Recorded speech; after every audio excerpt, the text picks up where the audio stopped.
Zaraz mi Robert da znać. Już? Dobra. Dobrze. Witam Państwa, witam wszystkich zgromadzonych na kolejnej sesji Rady Miasta. Jesteśmy w punkcie pierwszym, otwarcie sesji. Przejdźmy do punktu drugiego, którym jest przedstawienie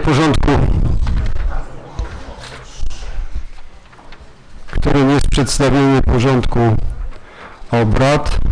Czy mam odczytać porządek obrad, czy Państwo...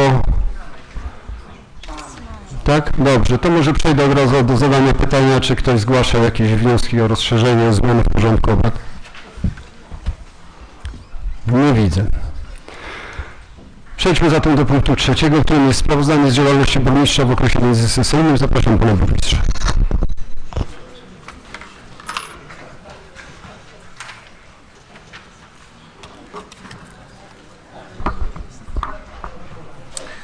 Panie Przewodniczący, Wysoka Rado, szanowni pracownicy, media, mieszkańcy, goście. Dawno się nie widzieliśmy i w tym okresie od 16 grudnia 2024 roku do 24 stycznia 2025 roku troszeczkę rzeczy się zadziało. I tak jak ostatnio, i teraz podzielę moją wypowiedź na dwie części, znaczy nawet na trzy części, bo potem pewnie jakieś pytania się pojawią. W tym okresie międzysesyjnym wydałem 5 zarządzeń dotyczących budżetu miasta oraz zarządzeń okołobudżetowych. 2 zarządzenia dotyczące realizacji przez miasto zadań oświatowych, m.in. zarządzenie w sprawie ustalenia planu dofinansowania zawodowego nauczycieli oraz ustalenia maksymalnej kwoty dofinansowania opłat za kształcenie pobierane przez szkoły wyższe i zakłady kształcenia nauczycieli w 2025 roku. Zarządzenie w sprawie określenia terminów postępowania rekrutacyjnego i uzupełniającego do przedszkoli i szkół miejskich w roku 2025-2026. 2 zarządzenia dotyczące ustalenia składu osobowego Miejskiej Komisji Rozwiązywania Problemów Alkoholowych. 3 zarządzenia dotyczące udzielania pełnomocnictw sekretarzowi miasta w zakresie załatwiania spraw i wydawania decyzji administracyjnych w indywidualnych sprawach z zakresu administracji publicznej, udostępniania informacji publicznej do zawierania umów cywilnoprawnych. 3 zarządzenia dotyczące udzielenia pełnomocnictw w zakresie realizacji programów rządowych, w tym 2 dla dyrektor Miejskiego Ośrodka Pomocy Społecznej w sprawie realizacji programu ministerialnego dla jednostek samorządu terytorialnego, takich jak asystent osobisty osoby z niepełnosprawnością oraz opieka wytchnieniowa, oraz dla dyrektora przedszkola miejskiego nr 5 w Lubartowie w sprawie realizacji zadania w ramach programu regionalnego z Narodowego Funduszu Ochrony Środowiska i Gospodarki Wodnej pod nazwą Bądźmy Eko w Lubartowie. 4 zarządzenia dotyczące realizacji z budżetu gminy miasta Lubartów zadań publicznych, w tym 2 w zakresie wspierania i upowszechniania kultury fizycznej oraz zarządzenia określonego w uchwale 370/2023 Rady Miasta Lubartów realizowanych przez organizacje pozarządowe oraz podmioty określone w artykule 3 ust. 3 ustawy z dnia 24 kwietnia 2003 roku o działalności pożytku publicznego i o wolontariacie.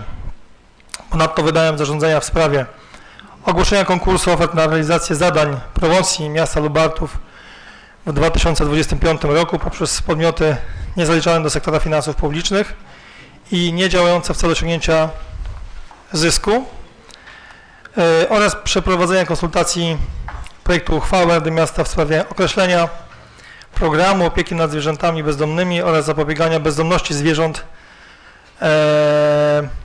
gminy miasta Lubartów na rok 2025. Wydałem również zarządzenie nr 9/177/2024, gdzie oddałem w dzierżawie w trybie bezprzetargowym część działki 195/2 położonej w Lubartowie przy ulicy Rynek 1 z przeznaczeniem na lokalizację stoisk handlowych w okresie od 27 grudnia do 31 grudnia 2024 roku.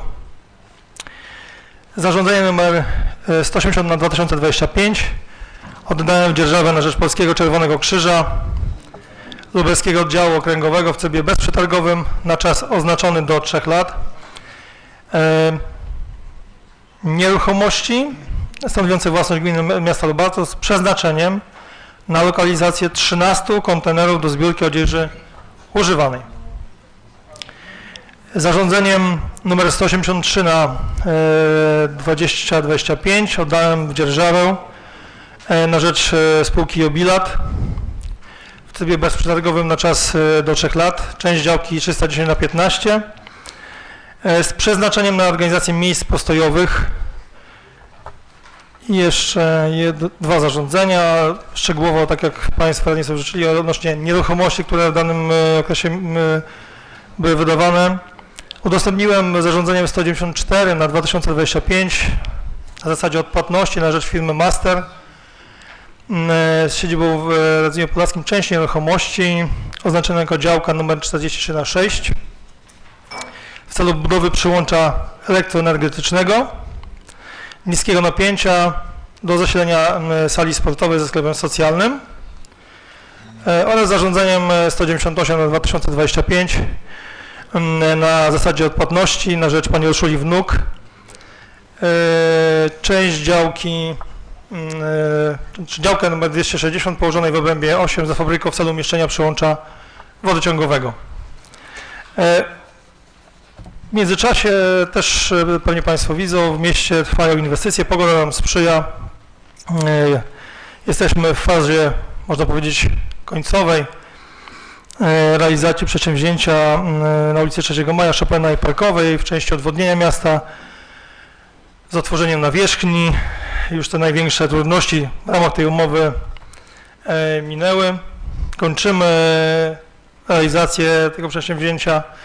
Jeżeli pogoda nam pozwoli, to niedługo myślę, że takie zakończenie zostanie, zakończymy realizację tej umowy akurat. Ale jednocześnie ogłosiliśmy przetarg na budowę kanalizacji deszczowej w osiedlu 3 Maja na ulicy Suwalskiego, Wiśniowej, Spacerowej, Wieniawskiego, Chopina i Paderewskiego. To jest realizacja, jakby kontynuacja tego przedsięwzięcia, która też między innymi dotyczyła ulicy 3 Maja, Chopina i Parkowej. Retencja, odwodnienie i nawierzchnia w ramach środków, które udało nam się pozyskać z Polski Wschodniej. Równocześnie trwa inwestycja związana z budową sali sportowej na ulicy Szkolnej. Są tam rozłożone instalacje elektryczne, teletechniczne zaczynają być, centralnego ogrzewania, więc prace postępują. Wierzę głęboko, że w tym roku uda nam się oddać do użytkowania ten obiekt dla naszych tenisistów, stołowych taekwondzistów i kolarzy między innymi. Co się jeszcze w tym okresie? Podpisałem umowę z firmą Polbut na realizację termomodernizacji Muzeum Ziemi Lubartowskiej. Muzeum jest przeniesione, jak Państwo dobrze wiedzą, miejsca gościnnego udzieliła Szkoła Podstawowa nr 3 w części takiego przyziemia, -1 szatni, niedaleko miejsca, gdzie jest realizowana taka duża makieta. Tam jest muzeum na czas remontu, ono jest czynne, wiadomo, że w takim troszeczkę ograniczonym zakresie, ale chcemy, żeby ono funkcjonowało w tym okresie budowy i jestem po podpisaniu umowy. Mam tutaj zapewnienia od wykonawcy, że będą starali się, pogoda sprzyja, więc zacząć realizację tego przedsięwzięcia, aby zostało w jak najszybszym tempie zrealizowane. Tak jak w sprawozdaniu czytałem, podpisałem umowę na projekt edukacyjny Bądźmy Eko w Lubartowie, projekt, na który dostaliśmy środki zewnętrzne z Narodowego Funduszu Ochrony Środowiska na edukację ekologiczną naszych najmłodszych mieszkańców, w szczególności przedszkola, wszystkie nasze miejskie, jak również częściowo dla szkół. Co więcej, tutaj się jeszcze działo, tak patrzę na moje notatki. Rozpoczęliśmy realizację drogi, ulicy za BP. Pogoda sprzyja, także firma PFD Lubartów zaczęła tam prace związane z budową kanalizacji i innych sieci, więc jeżeli tutaj się nic nie stanie z Aurą, to będzie ta umowa kontynuowana. Uzbrajamy tamte tereny, żeby stały się atrakcyjnymi nieruchomościami do ewentualnej działalności gospodarczej, bądź w części dla tych wszystkich wniosków, które spływają do nas do Lubartowa, jeżeli chodzi o plan ogólny. I to by było na tyle. Jeżeli w toku jakichś pytań, które gdzieś się pojawią, coś jeszcze Państwo chcieli się dowiedzieć, to bardzo proszę.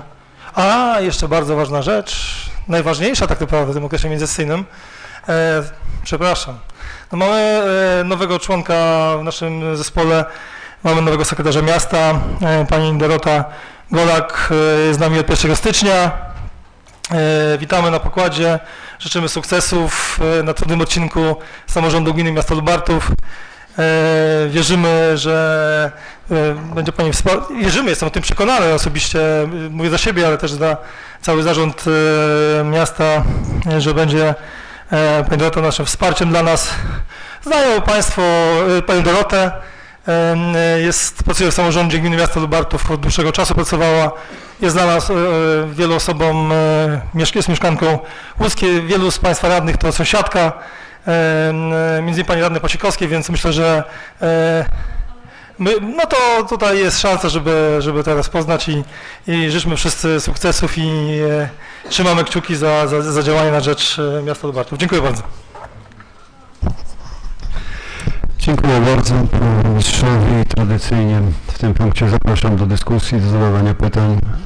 Rozmawiamy, przypominam, tylko o okresie międzysesyjnym. Pani Elżbieta Misio, zapraszam panią.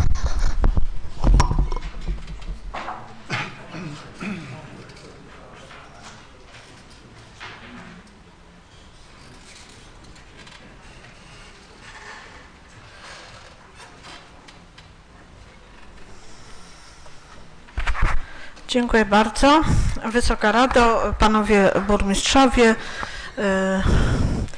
oczywiście będę zabierać głos w sprawach międzysesyjnych, a dotyczyć ona będzie pytań mieszkańców odnośnie zbiórki odpadów tekstylnych. Czy władze związku zamierzają w jakiś sposób ułatwić mieszkańcom Lubartowa pozbycie się odpadów tekstylnych? Jeśli tak, to w jaki sposób? Od kiedy było wiadomo, że zmienią się przepisy odnośnie segregacji tej frakcji odpadów? W jaki sposób i kiedy mieszkańcy Lubartowa zostali poinformowani o tych zmianach? I teraz jeszcze chciałabym odnieść się do artykułu, który mam przed sobą i on jest z portalu samorządowego.pl, w którym to czytamy, iż różne gminy w różny sposób próbują właśnie tą sytuację, do tej sytuacji jakoś się dostosować i ułatwić swoim mieszkańcom odbieranie tekstyliów od właścicieli nieruchomości.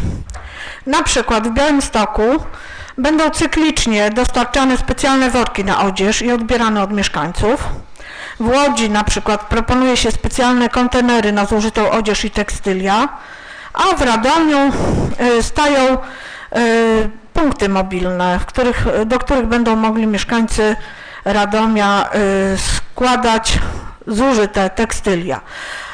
A mieszkańcy Lubartowa zadają pytania nam radnym i oczekują na odpowiedź. Mieszkańcy, z tego zresztą sama jestem mieszkańcem i nie otrzymałam takiej informacji o tym, że od 1 stycznia obowiązywać będą nowe przepisy dotyczące zbiórek i recyklingu zużytych tekstyliów i odzieży. Oczywiście wiedziałam o tym, bo z telewizji się dowiedziałam, ale nie wszyscy mieszkańcy oglądają telewizję, nie wszyscy są zainteresowani i nie wszyscy wiedzą. A wydaje mi się, że dobrze by było na przykład dostarczyć taką informację mieszkańcom wraz z harmonogramem odbioru odpadów. I mieszkańcy taką informację by otrzymali. Dlatego proszę o informację, jak ten problem będzie rozwiązany w naszym mieście. Dziękuję. Rozumiem, Pani Elżbieto, że adresowała Pani swoje pytanie do naszych przedstawicieli w związku, tak? Proszę bardzo, który z Panów? Pan Burmistrz, proszę bardzo.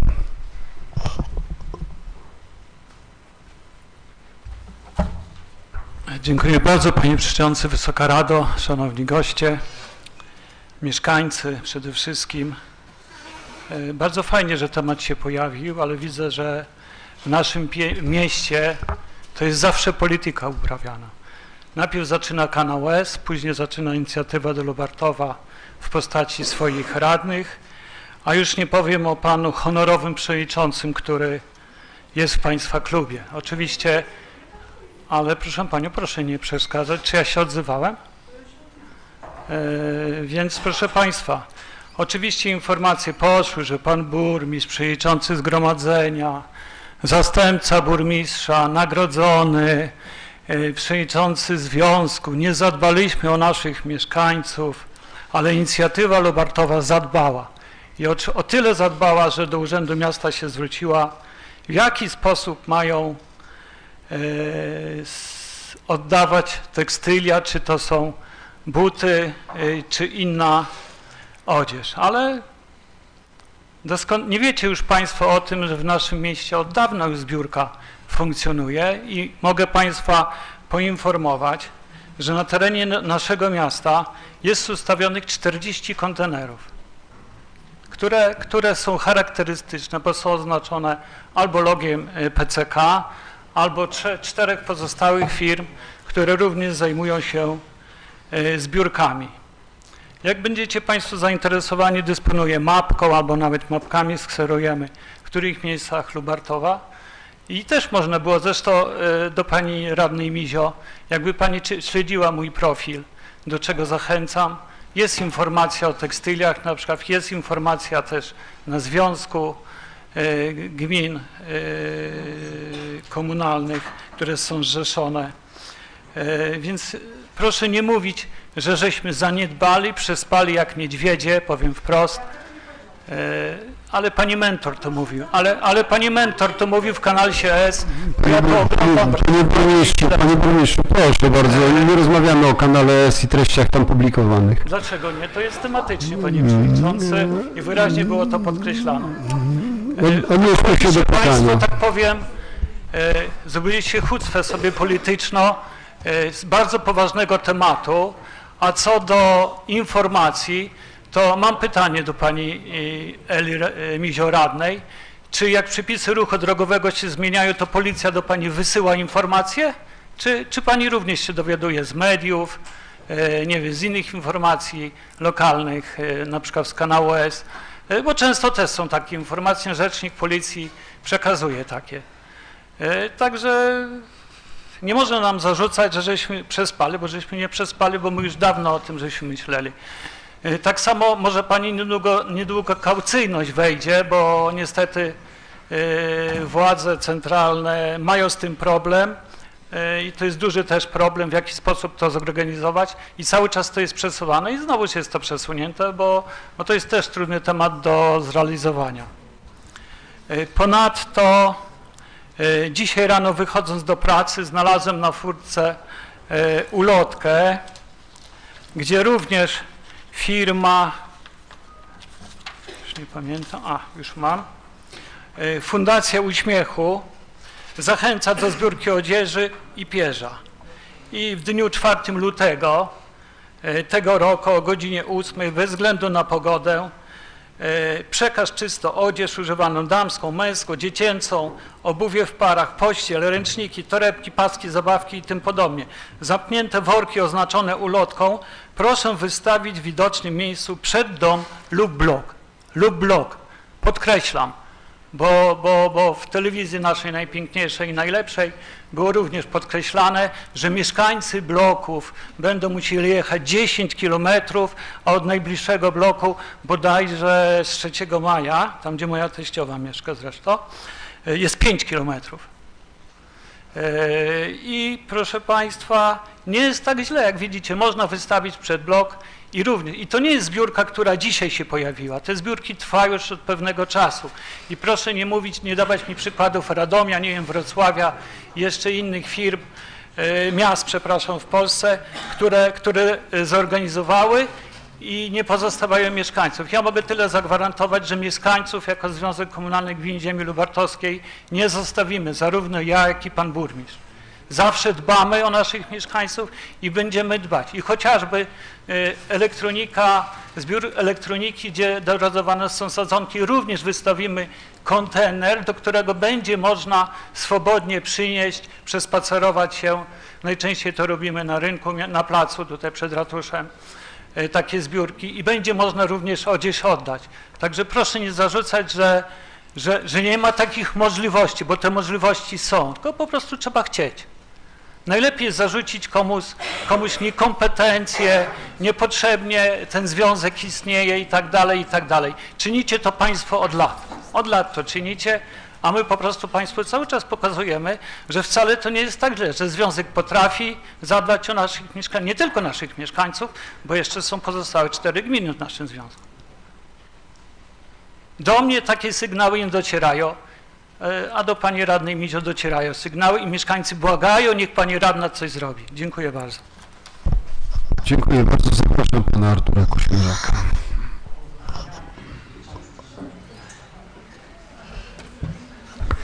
Szanowny Panie Przewodniczący, Wysoka Rado, Panie Burmistrzu, Szanowni Mieszkańcy Lubartowa. Ja mam takie pytanie. Ostatnio na stronach Urzędu Miasta pojawiła się informacja dotycząca naboru do szkół i przedszkoli i tutaj mam takie pytanie, bo tak w związku z tym, że są też określony jest harmonogram oraz kryteria tego naboru i chciałem zapytać, bo jednym z kryterium właśnie jest tutaj to, przy naborze do szkół podstawowych, to mnie konkretnie interesuje, że na drugim etapie są przyjmowane dzieci spoza tutaj jakby zamieszkania w mieście Lubartów i jednym z kryterium jest właśnie to, że rodzice tutaj mieszkają w Lubartowie oraz płacą podatki w Lubartowie i tam jest punktacja 8 punktów, 4 osoby za jedną osobę, 4 punkty za jedną osobę, 8 punktów za 2 osoby. I tutaj takie pytanie do pana naczelnika, czy w przyszłości nie dałoby się zwiększyć tego kryterium, żeby to kryterium stanowiło co najmniej 50% tej punktacji, minimum 50%, aby tutaj zdecydowanie w pierwszej kolejności tutaj były przyjmowane osoby, miały większe szanse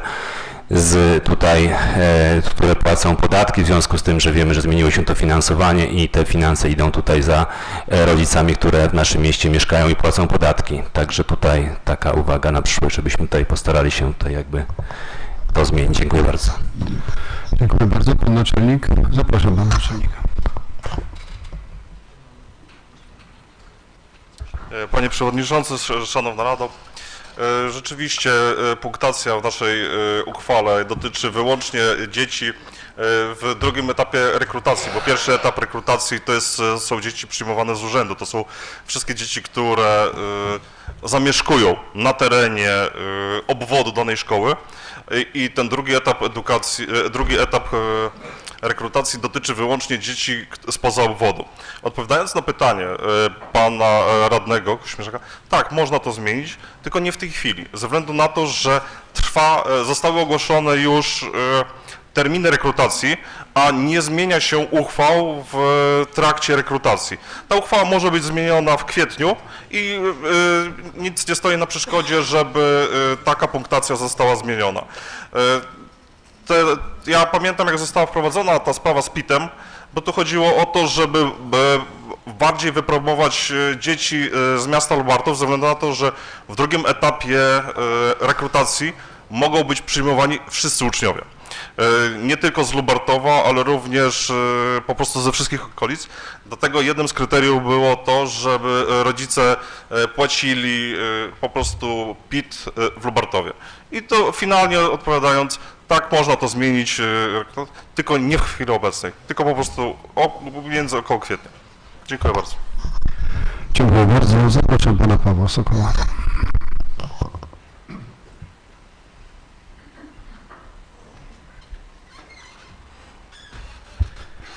Panie Przewodniczący, Wysoka Rado, ja tutaj do pana wiceburmistrza, panie Radku, my pytamy o ubrania, których nie można z powrotem użyć.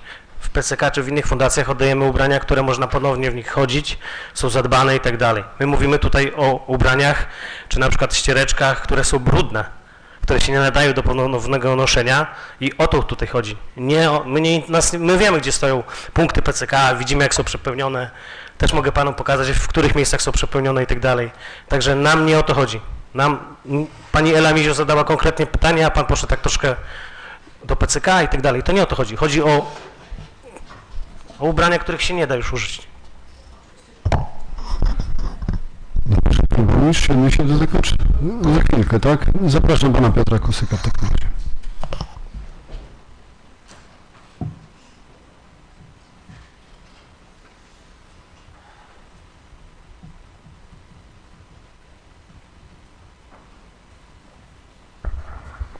Panie Przewodniczący, Wysoka Rado, Panie Burmistrzu, na stronie Urzędu Miasta w zakładce Strefa Lubartów, kiedy tam wejdziemy, znajdziemy dwie oferty nieruchomości, dostępne oferty inwestycyjne.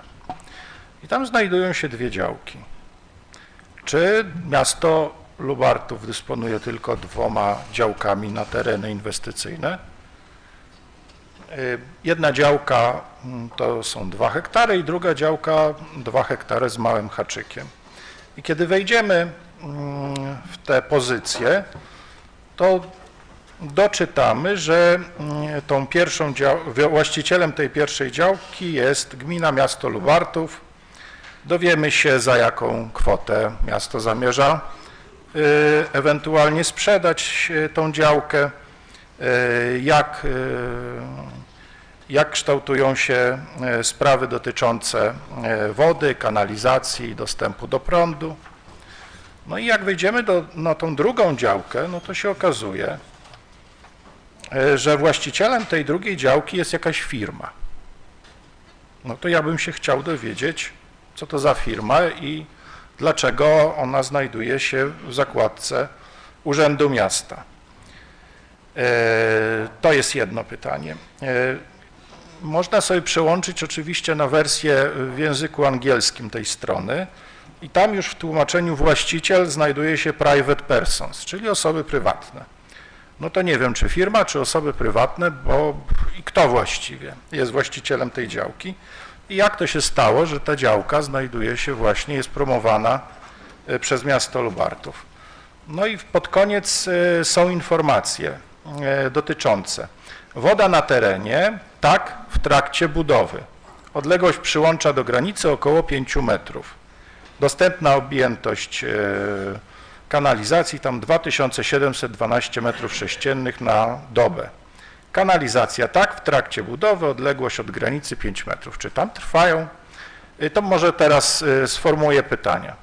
Co to za firma jest właścicielem tej działki? Czy to jest firma, czy właściciele prywatni? Jak to się stało, że oferta jest wprowadzona na stronę przez Urząd Miasta? I czy inni właściciele nieruchomości na terenie miasta też mogą się przez miasto promować? I czy miasto pobiera jakiekolwiek opłaty w związku z promowaniem tych terenów? Bo ja tego nie wiem, no, chciałbym się dowiedzieć. I kolejne pytanie, czy tam na tym terenie w związku z tą działką prowadzone są prace budowlane, no bo wynika jasno, że jakieś tak i prace dotyczą budowy przyłączy wodno-kanalizacyjnych do tej prywatnej działki. Dziękuję. Dziękuję bardzo. Teraz tak, pan burmistrz Szumiec, tak, zapraszam. W odniesieniu w odpowiedzi na pytania związane z... Tak, oczywiście, proszę. odpadów, czyli tekstylia. Tak, ja się zgodzę z tym, panie radny, że część tych ubrań czy butów jest selekcjonowana, ale tu nie rozmawiamy tylko o BCK.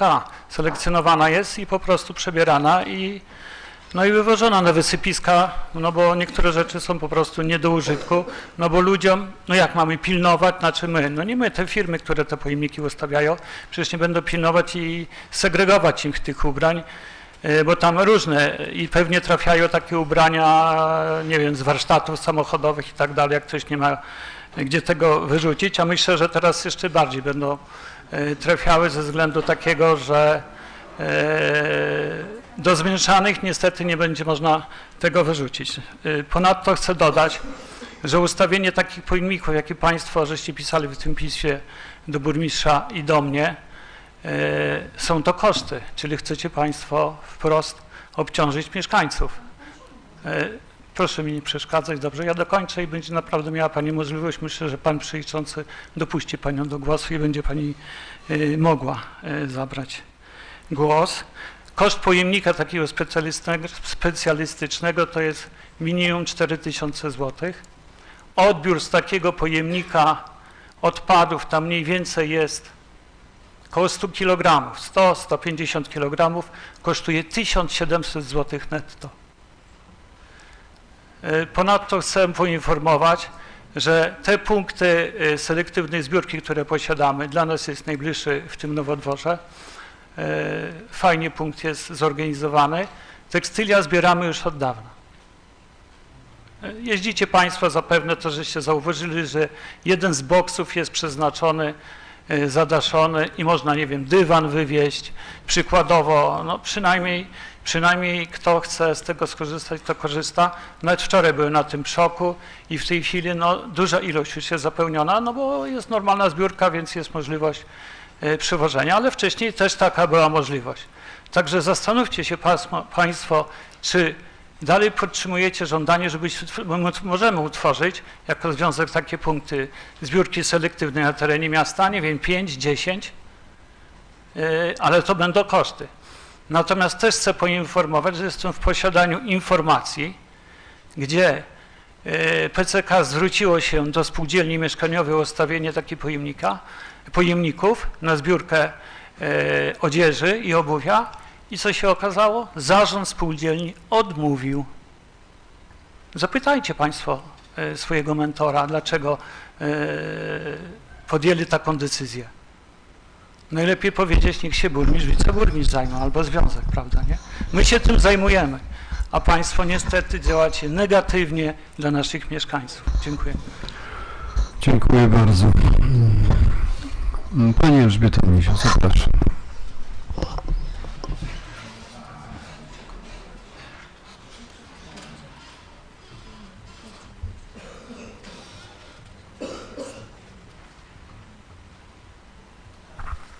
Dziękuję Panie Przewodniczący.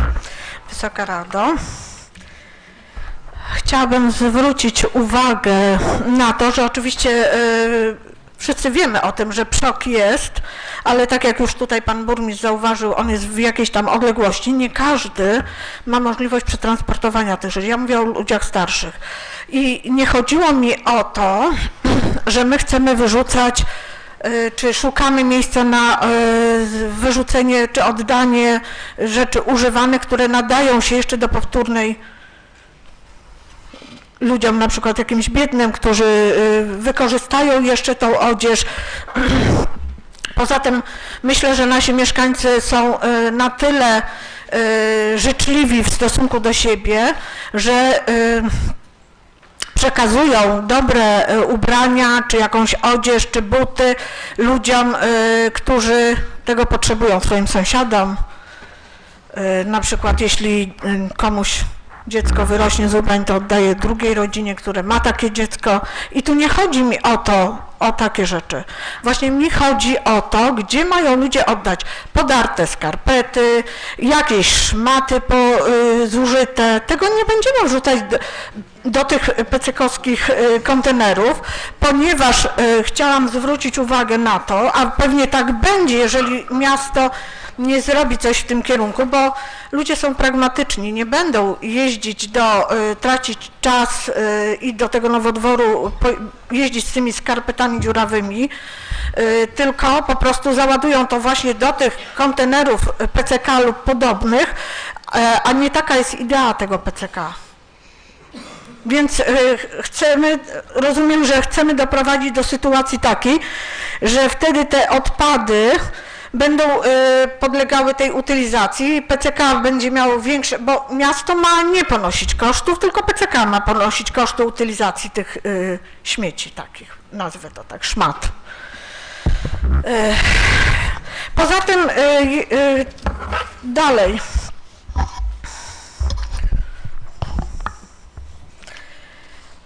chciałam zwrócić uwagę, że na przykład mam nadzieję, że można jakoś zorganizować jakiś taki sposób na odbieranie tej dodatkowe worki. Przecież to nie będą jakieś wielkie koszty. I ludzie, oczywiście są rodziny takie, które może mają więcej takich odpadów, ale są rodziny takie, które mają mniej takich odpadów. Nie będą właśnie z tą jedną parą skarpet czy coś i nie będą jeździć do tego nowodworu albo na przykład gromadzić sobie i robić sobie sortownię śmieci u siebie w garażu, tak jak ja to robię na przykład. I pół garażu mam, mój samochód musi stać na dworze. Bo zresztą, no o to chodzi, panie burmistrzu, trochę życzliwości. I ja sobie nie życzę, panie burmistrzu, żeby pan mówił mi, kto jest moim mentorem, albo kto nim nie jest. Bo tak się składa, że ja oglądam zgromadzenie związku, a kanału S niekoniecznie, muszę panu powiedzieć. I teraz właśnie, co jeszcze chciałam powiedzieć odnośnie zgromadzenia. Oglądając nawet to ostatnie posiedzenie związku, do czego namawiam również mieszkańców naszego miasta, żeby zobaczyli, i powiem, że jestem zaniepokojona tym, że żaden z przedstawicieli naszego miasta nie zabrał głosu. I mam takie wrażenie, że państwu nie zależy na dobru miasta. Zgadzacie się na wszystko, podnosicie rękę, akceptujecie wszystko. I teraz jeśli jeszcze odnosząc się do tego, jakie koszty ponosi miasto.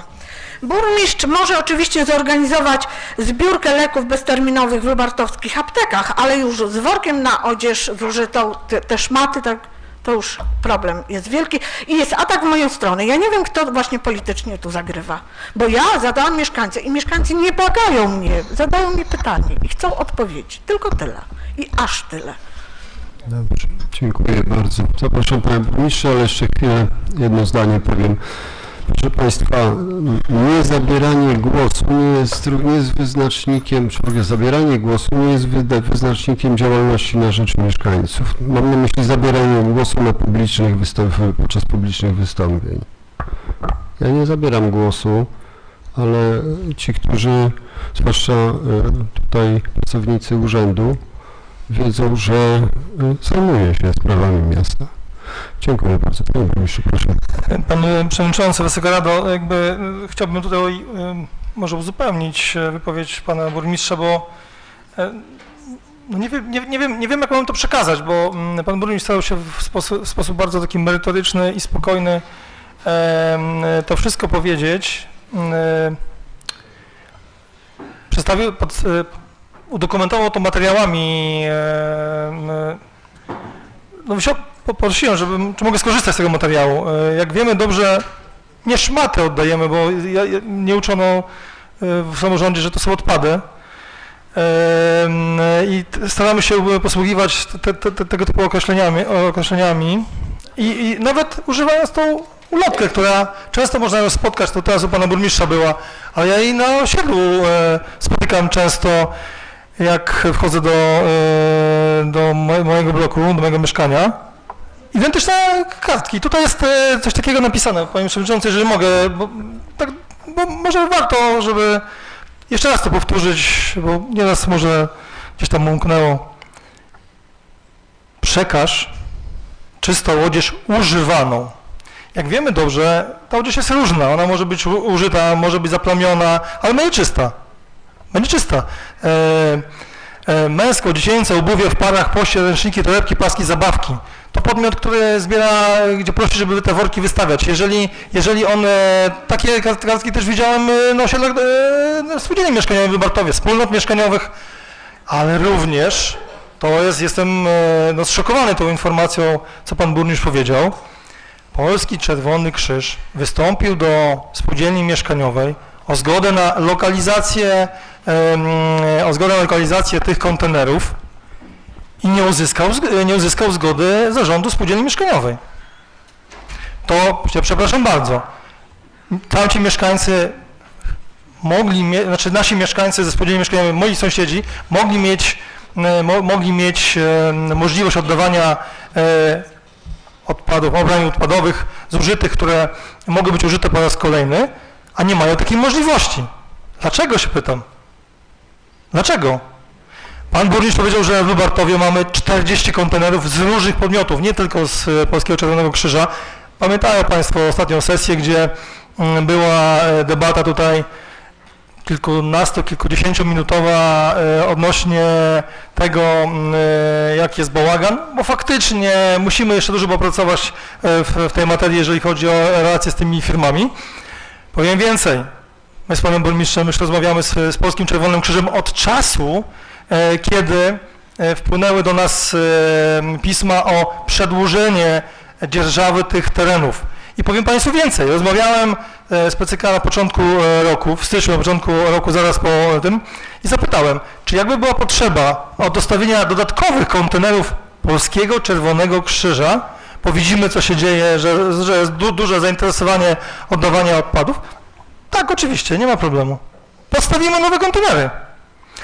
Ale nie, to nie może być przyjęte przez określone osoby.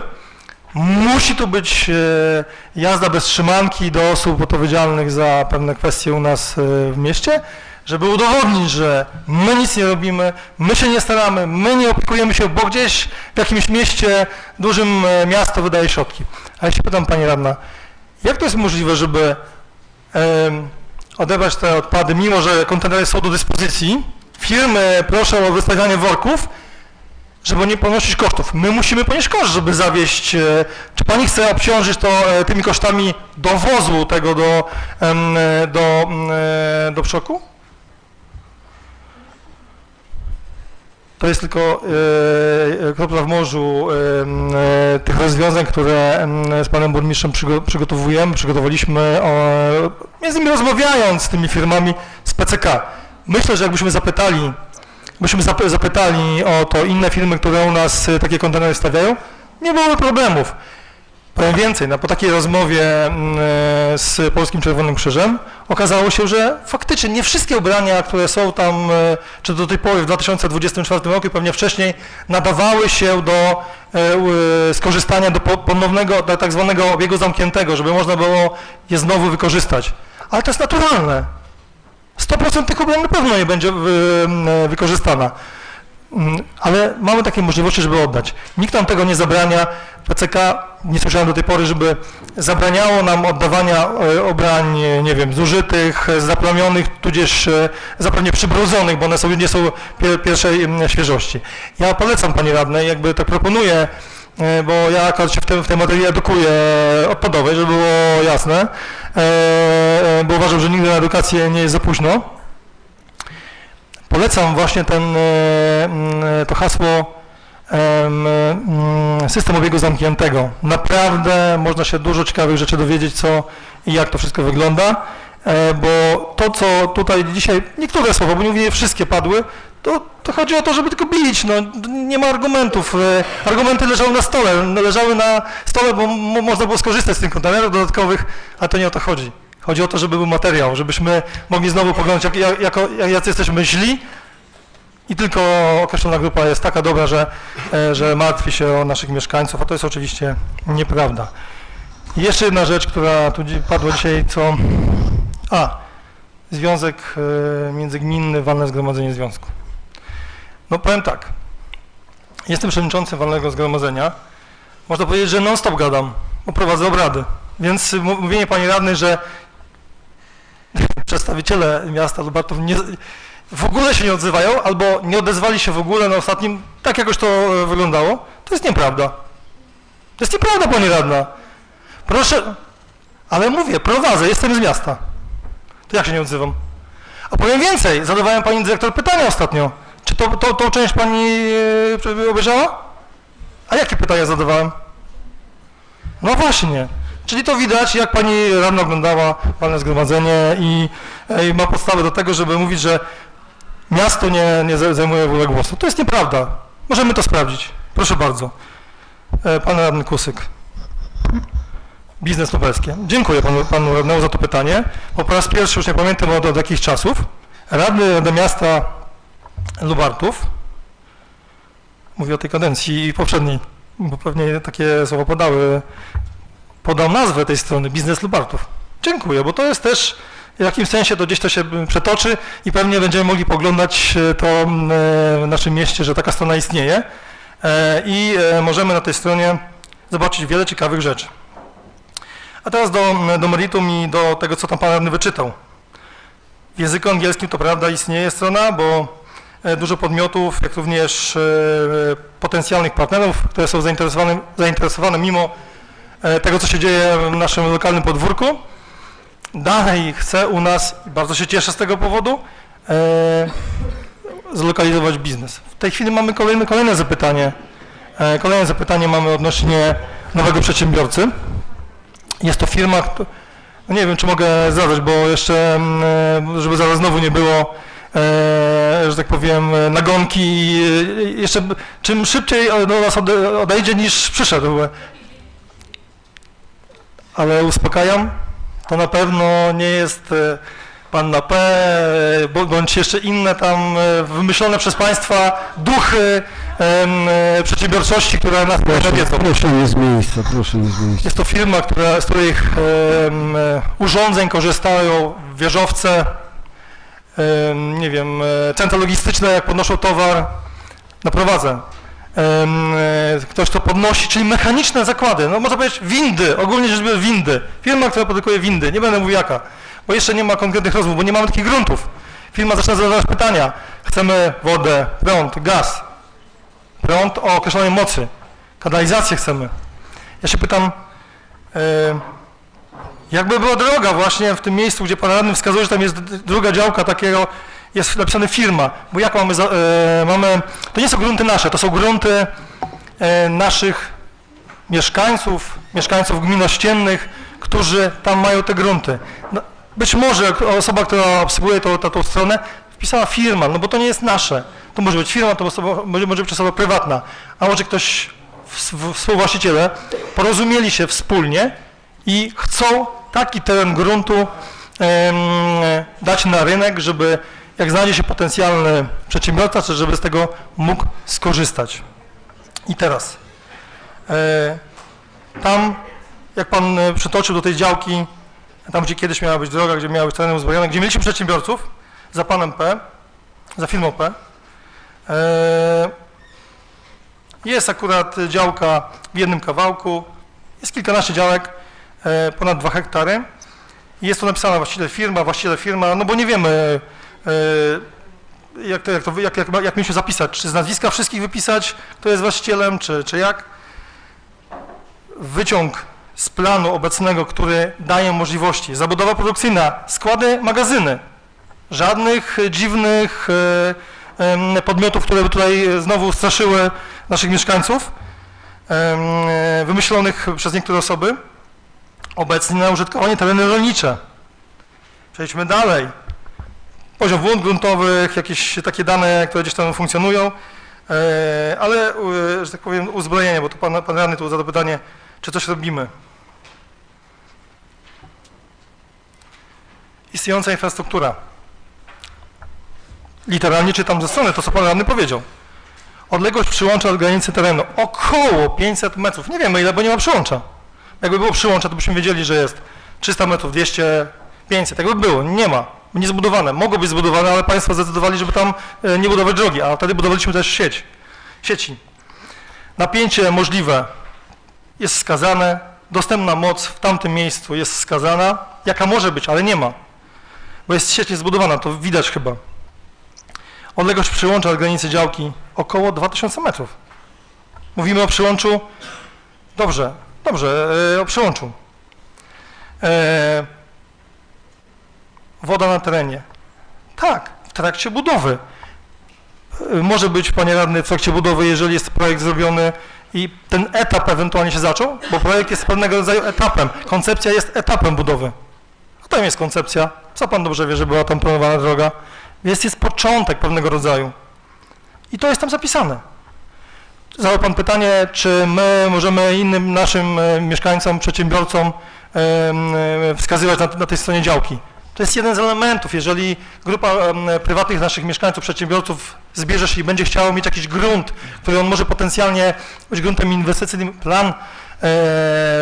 plan w jakimś sensie pozwala na realizację takiego przedsięwzięcia, to dlaczego mamy nie pomóc? Nam zależy na przedsiębiorcach, nam zależy na miejscach pracy dla naszych mieszkańców. Tego tematu nie będę rozwijał, ale to temat myślę, że w niedługim czasie będzie jeszcze nieraz będzie na ten temat mówione. A ta pierwsza działka, no to chyba wszyscy wiemy, gdzie ona jest. W obecnej chwili zaznaczyliśmy jej obecność, a co tam będzie w przyszłym planie, jeżeli by skończyli plan ogólny, tego nikt nie wie. Na razie jesteśmy na etapie oceny wniosków, te, które do nas wpłynęły. Jeżeli o czymś zapomniałem, to zapewne jeszcze będę miał szansę się na ten temat wypowiedzieć. Dziękuję bardzo. Dziękuję bardzo. Zapraszam pana Krzysztofa Sroka. A, Beata, tak? To pani Beata Pasikowska. Zapraszam.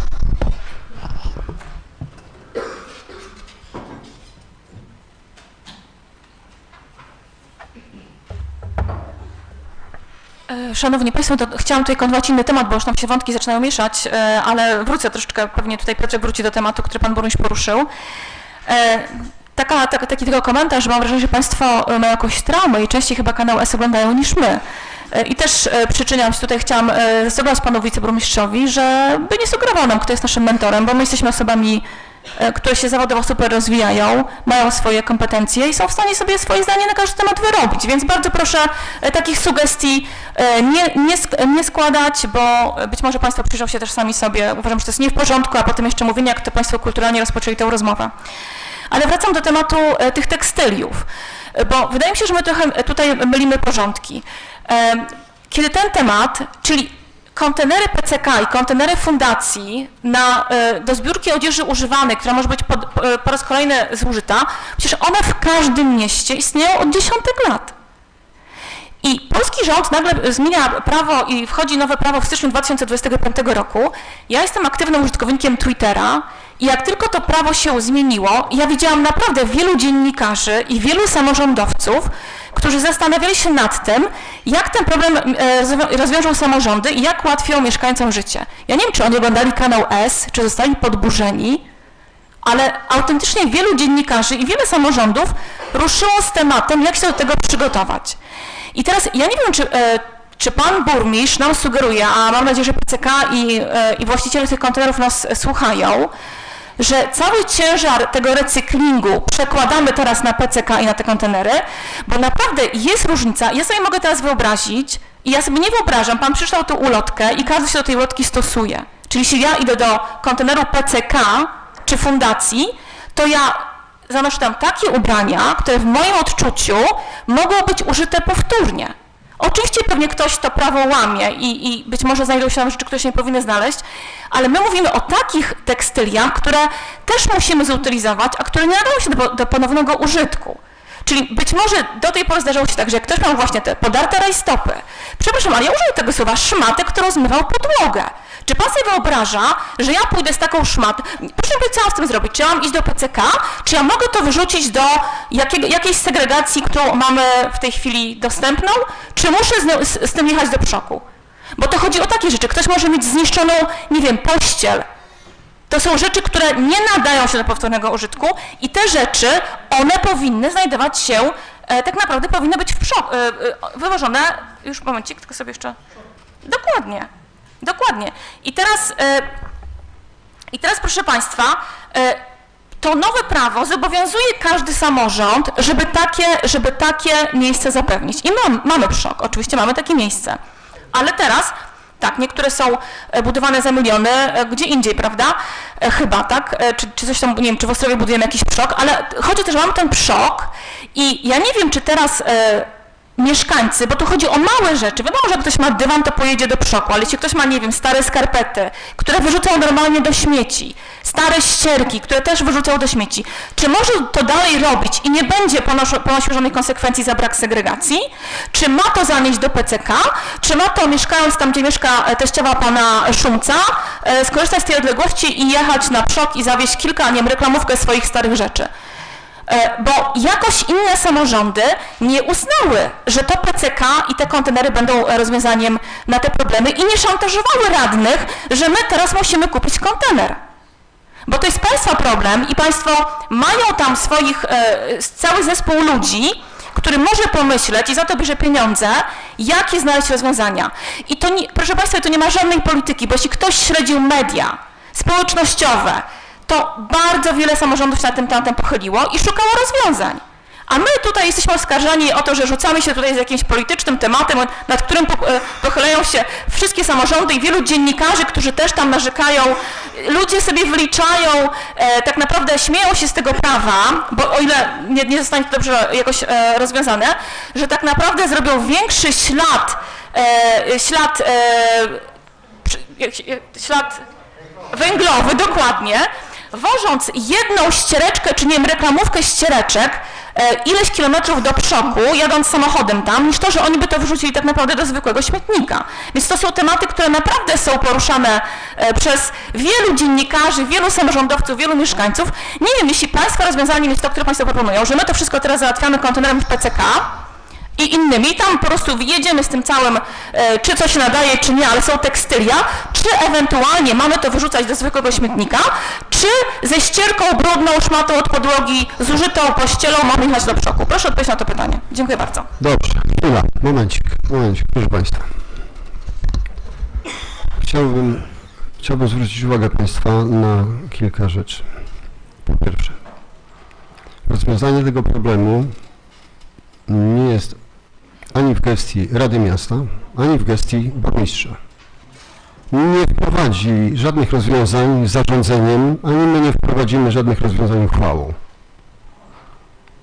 I to jest fakt.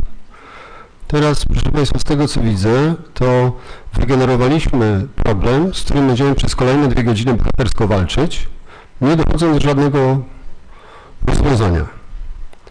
Wydaje mi się, Panie Burmistrzu, Panowie Burmistrzowie, z racji tego, że jesteście reprezentacją naszej gminy w związku, że zadeklarujecie, że na najbliższym posiedzeniu związku poruszycie ten temat i na kolejnej sesji dostaniemy jakąś informację o przyjętych rozwiązaniach, bo tak jak słusznie Pani Radna zauważyła, w związku komunalnym mamy specjalistów i na pewno znajdą optymalne rozwiązanie, które zadowoli mieszkańców, może nie wszystkich, ale jakąś istotną część. Niemniej jednak chciałbym zakończyć dyskusję, proszę Państwa, na ten temat w tym punkcie i na tej sesji. Dziękuję bardzo. Pan burmistrz, zapraszam.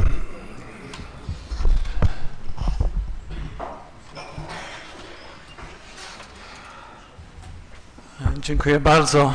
Szanowni Państwo, nie da się każdej rzeczy nadać drugiego życia. No nie da się. Niestety. I powstanie ten odpad, o którym Pani Radna Pasikowska mówiła, który niestety będzie musiał być zutylizowany. I to jest normalna rzecz. Natomiast ja nie powiedziałem nic takiego, że związek nie pracuje nad metodami, w jaki sposób to rozwiązać. Na pewno rząd, który wprowadził te przepisy, nie powiedział, w jaki sposób mamy zbierać, bo wcześniej, jeśli była selektywna zbiórka, to powiedzieli, żółty pojemnik, to czarny, to brązowy, to niebieski, tamto, albo worki w zastępstwie i tak dalej. Natomiast tutaj nic nie jest powiedziane, jest na daną chwilę taka dowolność i zapewne każdy to obserwuje, będzie też reagował na uwagi. My żeśmy zdecydowali, my żeśmy jako Związek Komunalny Gmin Ziemi Lubartowskiej przyjęliśmy w 2011 roku, jak dobrze pamiętam, całość gospodarki odpadowej z 5 gmin, 6 było wtedy, bo jeszcze Niedźwiada była, ale z 5 gmin.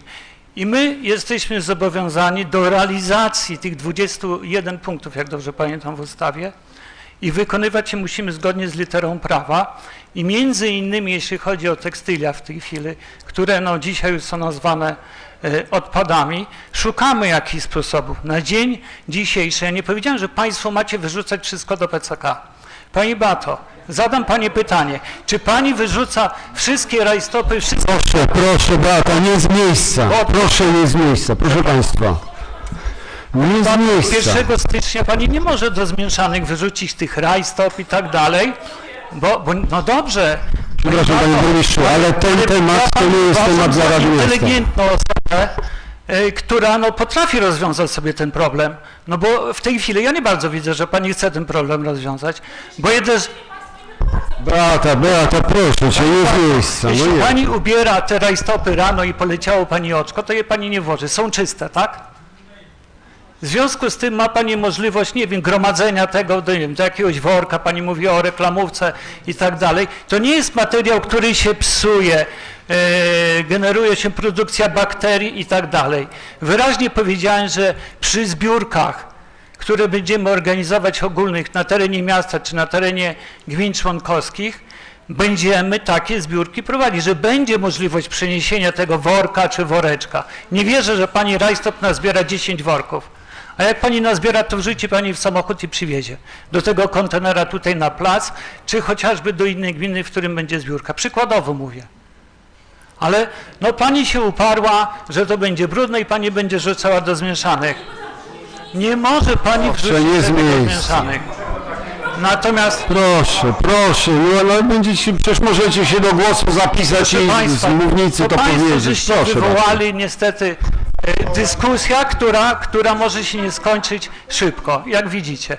Natomiast ja ze swojej strony chcę zapewnić, że jako przedstawiciel i przewodniczący zarządu związku nie dopuścimy do tego, żeby mieszkańcy nie mieli możliwości, tak powiem, oddawania tych odpadów.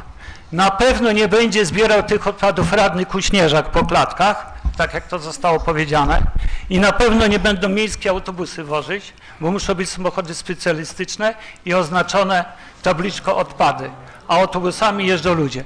Natomiast te informacje w naszej lokalnej telewizji zostały tak powiedziane, więc redaktorzy nie znają też, widzę, przepisów i nawet się nie chcą zapoznać. Natomiast ja jeszcze raz deklaruję, że będzie tak system zorganizowany, że mieszkańcy będą zadowoleni. Jak do tej pory są zadowoleni z działalności związku, który działa od 2011 roku, 2013 właściwie, gdy system zaczął obowiązywać, troszeczkę gorzej było. Tych frakcji było więcej. A państwo zaczynacie robić z takich odpadów, jakie są no, czyste, pachnące czasami, prawda, nie, i tak dalej. I naprawdę to nie jest problem. Po co? I państwo zwracacie uwagę, żebyśmy, my cały czas nad tym pracujemy. Ale państwo nie chcecie nam zaufać i uwierzyć. Już raz miasto wychodziło z tego związku. Możecie państwo podjąć i złożyć taki wniosek jeszcze raz. Panie radny Kusyk, pan zapomniał, gdzie pan kiedyś był, widzę. Proszę państwa, bez osobistych wycieczek, proszę bardzo, bo to do niczego nie prowadzi. Dobrze, ja na ten temat mam, jeszcze raz deklaruję, że mieszkańcy na pewno nie będą zostawieni sobie i będzie wszystko tak zorganizowane, że będą zadowoleni. Dziękuję. Dziękuję bardzo.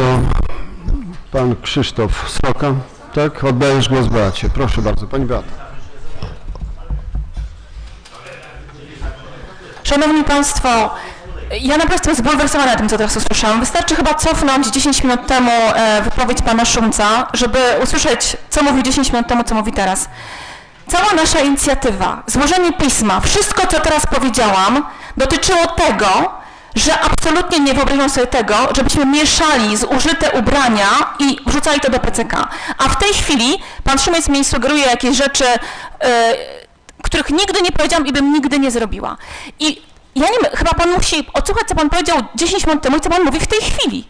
Cała nasza dyskusja, zaczęli państwo od tego, stwarzamy problem, nie ma problemu, jest 40 kontenerów, nie wiedzą państwo, gdzie są te kontenery, a spółdzielnia odmówiła kontenerów. I państwo nam sugerowali na początku, że nie ma problemu, nie ma się czym zajmować, wszystko jest zorganizowane. Potem państwo nam sugerują, że przecież my, proszę państwa, od początku tej dyskusji tłumaczymy państwu, że trzeba oddzielić to, co składamy do PCK, od tego, co musimy zutylizować. I mówimy to bardzo wyraźnie. Więc naprawdę, jeśli państwo teraz mówią po naszej dyskusji, bo tak naprawdę po naszej dyskusji pan Szumiec mówi, my się tym zajmiemy, przepraszam, prawo zmieniło się 1 stycznia. Państwo już powinni wystąpić do mieszkańców z tym, co się będzie działo. I naprawdę to państwo robią politykę, bo każda nasza akcja jest postrzegana jako polityka. Ja nie wiem, co robią, proszę, naprawdę, to jest, ja mam swoje zdanie Ja sama z tym tematem wyszłam, bo tak jak powiedziałam, dowiedziałam się z Twittera i zaczęłam czytać, co się dzieje w innych samorządach. Naprawdę to jest, to co Państwo robią, to jest żenujące. To jest po prostu żenujące i w tej chwili pan Szumiec o 360 stopni zmienił swoje zdanie, oskarżając nas o rzeczy, których nie powiedzieliśmy. Dziękuję bardzo. No cóż, pan burmistrz, proszę bardzo, panie burmistrzu. Panie Przewodniczący, Wysoka Rado, ale pan burmistrz jasno powiedział, o co chodzi kilka minut temu i przed chwilą. Rozdzielił swoją wypowiedź, powtórzył teraz pewne kwestie, które i mówił w pierwszej części wypowiedzi. Od 1 stycznia tekstylia muszą być, nie mogą być wyrzucane do tak zwanych zmieszanych odpadów. I co się dzieje od tego 1 stycznia? Szoki jak stały, tak stoją. Mamy możliwość, ale mamy możliwość wywożenia do szoków? Mamy. I to pan burmistrz Szumiec powiedział, tak czy nie? Powiedział. Powiedział również, że mamy 40 kontenerów, do których wyrzucamy te odpady, tekstylia szeroko rozumiane, bo tam są pewnie i buty i inne elementy. Ja w swojej wypowiedzi powiedziałem, że po rozmowach z PCK, gdzie mamy informację o tym, że 1/4 odpadów, które PCK odbiera, ale nie w styczniu, tylko są dane, jak jeszcze nie były zmienione przepisy, gdzie wtedy były wyrzucane też tekstylia szeroko rozumiane, czy te rajstopy, o których pani mówiła, były wyrzucane do zmieszanych. Samo PCK miało około 1/4 to, co było wrzucane do kontenerów, jako odpad, jako tekstylia, czy tam zawartość nie nadająca się do ponownego przetworzenia, czy wykorzystania. To nie stało się teraz w styczniu, gdzie się przepisy zmieniły. I co ja chcę przez to powiedzieć? I zapytać, ile tekstyliów wyrzucamy, tych podartych, zniszczonych miesięcznie? Ile? I to mówił pan burmistrz Szumiec, że jesteśmy gotowi na odbiór tekstyliów, daliśmy możliwości w postaci przoków, mamy 40 kontenerów, spółdzielnia nie przyjęła kontenerów z PCK, to mówił i to jest prawda, bo są do tego na to dokumenty. PCK może dostawić kolejne kontenery? Może. Ja rozumiem, dlatego zapytałem, ile w miesiącu mamy tekstyliów czy odpadu, jak tam państwo nazywają, który nie nadaje się do ponownego użycia, bądź przekazania, bądź wykorzystania. Ile? Nie z miejsca, proszę, nie z miejsca, bo tego nie będzie Tak, w protokole. mam trójkę dzieci. Dużo wręcz czy mało? Bardzo dużo. Powiem tak. Wszystko jeszcze przede mną, także spokojnie. Wszystko jeszcze przede mną. I przyznam się państwu szczerze, że nie ma takiej sytuacji, że co miesiąc wytachuję worek z, nie wiem, kontener 1000-litrowy odpadu, z tekstyliów, butów. Nie mam dziewczynki, ale rajstop nie chodzą chłopaki w rajstopach, więc nie mam rajstop porwanych, więc, ale chłopaki aktywnie funkcjonują, więc naprawdę, proszę mi wierzyć, raz na 3 miesiące gdzieś te odpady są wrzucane, ale już tak abstrahując od wszystkiego, naprawdę tych odpadów nie ma dużo. To ja rozumiem, że jest jakaś propozycja, my tłumaczymy, że rozwiązania już funkcjonują, już istnieją, już są. To nie jest tak, że jest góra gdzieś odpadów z tekstyliów i mamy, nie wiem, tutaj problemy z tym. Nie. Normalnie system działa. Zaproponował pan burmistrz, to powtórzył w tej drugiej części wypowiedzi. Pierwszą część swojej wypowiedzi jakby pokazał. Tam było jasno powiedziane, że my to zrobiliśmy. Jest, bo przoki są, stoją, były, są i będą. Kontenery były, są i będą. Ale możemy jeszcze wprowadzić taką akcję, taką. Kolejne kontenery możemy wprowadzić? Możemy. Czyli powiedział, że możemy to zrobić. Jest gotowy. Czy jesteśmy gotowi? No to więc w czym problem? Dziękuję bardzo. Dziękuję bardzo. Dziękuję bardzo. Proszę państwa, przybijajmy do brzegu, bo tu już chyba na ten temat powiedziane było wszystko. Panie Krzysztofie, ale pani Elu, pani jest raz, dwa, trzy, czwarta na liście. Jeżeli przepuszcza, pan Paweł Sokół też przepuszcza, pan Piotr Kusyk też przepuszcza. Dobrze, zapraszam panią Elżbietę Michał. Bardzo dziękuję panie przewodniczący i moi koledzy, że mnie dopuściliście do tego głosu. Brawo panie burmistrzu, właśnie o to nam chodziło. Zadaliśmy pytanie, co jest alternatywą dla PSZOK-u, bo PSZOK niestety nie będzie tak atrakcyjny dla mieszkańców.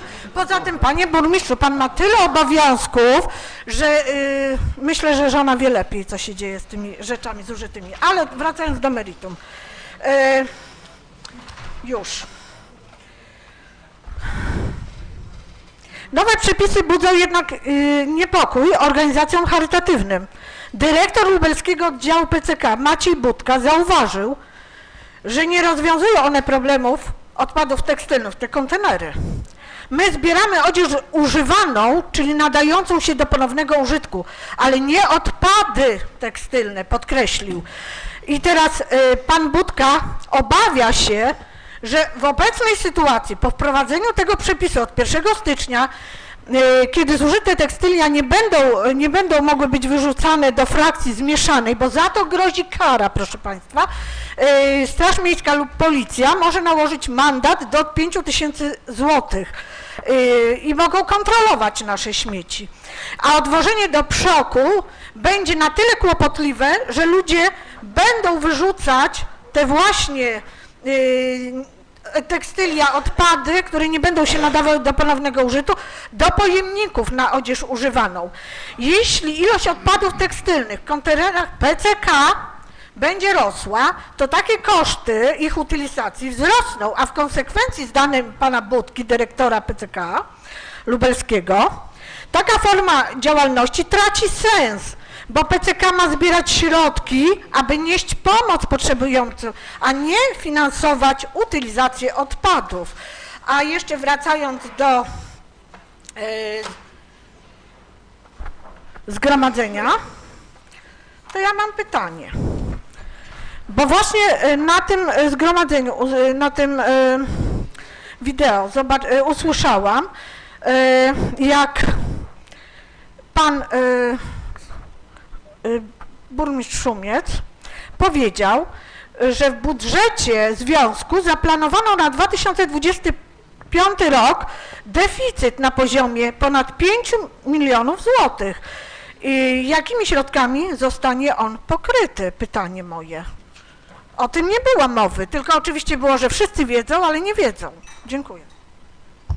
Proszę państwa, naszą tragedią narodową w mojej ocenie jest to, że dajemy się ciągle puszczać goły na nagiego i na dobrą sprawę w tej choćby kwestii doskonały przykład. Powinniśmy wszyscy, jak tu siedzimy, wybrać się do Warszawy pod Sejm i tam pikietować i zmusić naszą reprezentację do tego, żeby zmienili przepisy. I wtedy nie byłoby tego zmatu. Proszę bardzo, pan Krzysztof Sroka doczekał się wreszcie. Dzięki. Dzięki Bogu i kolegom, i koleżankom. Panie Przewodniczący, Szanowni Burmistrzowie, Szanowna Rado, mieszkańcy, goście. Widzę, że ten nasz szybkowar miejski zaraz eksploduje, więc może ja tutaj przejdę do innej kwestii, czyli do ogłoszenia pana burmistrza miasta Lubartów o wyłożeniu do publicznego wglądu projektu zmiany w części tekstowej miejscowego planu zagospodarowania przestrzennego miasta Lubartów wraz z prognozą oddziaływania na środowisko, czyli te konsultacje. I teraz konsultacje zostały wyznaczone w dniach od 30 stycznia do 24 lutego 2025, godziny ok. 18:15 i uważam ten termin za bardzo nietrafiony, wręcz chybiony. A dlaczego? A dlatego, że 29 stycznia zaczynają się ferie zimowe w województwie lubelskim. Nie, 29 stycznia. Przepraszam.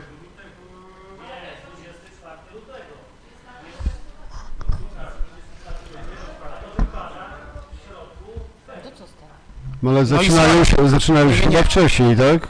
Nie.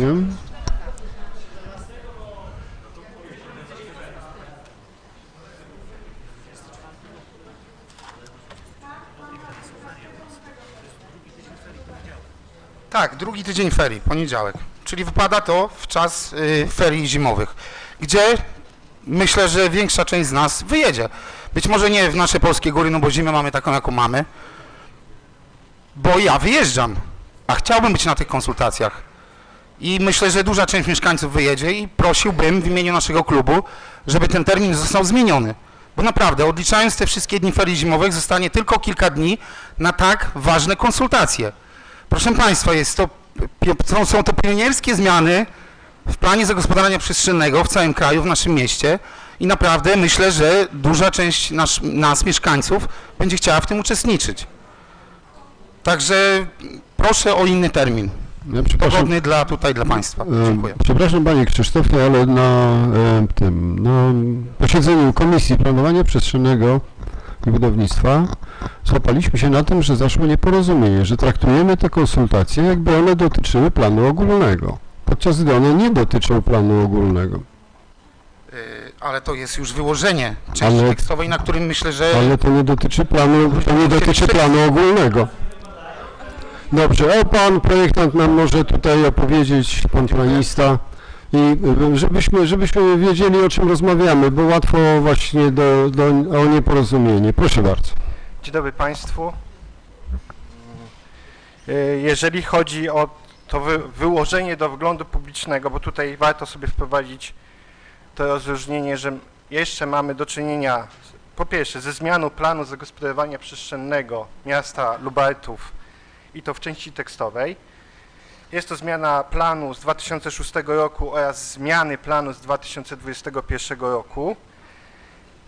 I to, co w dniu dzisiejszym się zaczęło, jest to wyłożenie do wglądu publicznego, gdzie materiał od dzisiaj jest dostępny 24 godziny na dobę, 7 dni w tygodniu, więc każdy ma możliwość się zaznajomienia, przeczytania w domu, pobrania sobie materiału na spokojnie, przeanalizowania i złożenia uwagi w terminie do 11 marca 2025 roku.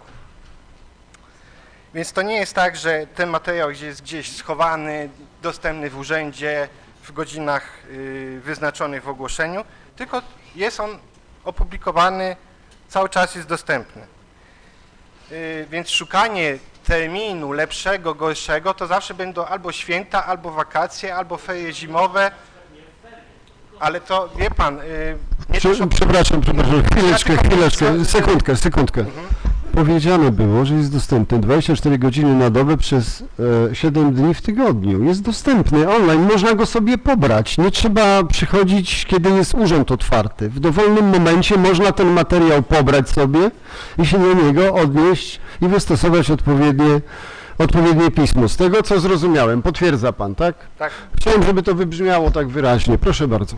Poza tym termin wynikał też z tego, że ja jako wykonawca tego dokumentu mam podpisaną umowę z miastem i w ramach tej umowy jest też ten termin wyłożenia do wglądu publicznego. Jeżeli mamy zrealizować ten temat zgodnie z podpisaną umową, no to ten termin jeszcze się mieści w terminie umowy podpisanej ze mną jako wykonawcą.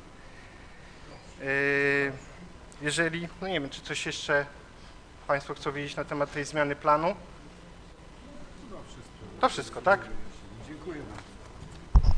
Dziękuję bardzo. Pan burmistrz chciałby jeszcze zabrać głos? Zapraszam.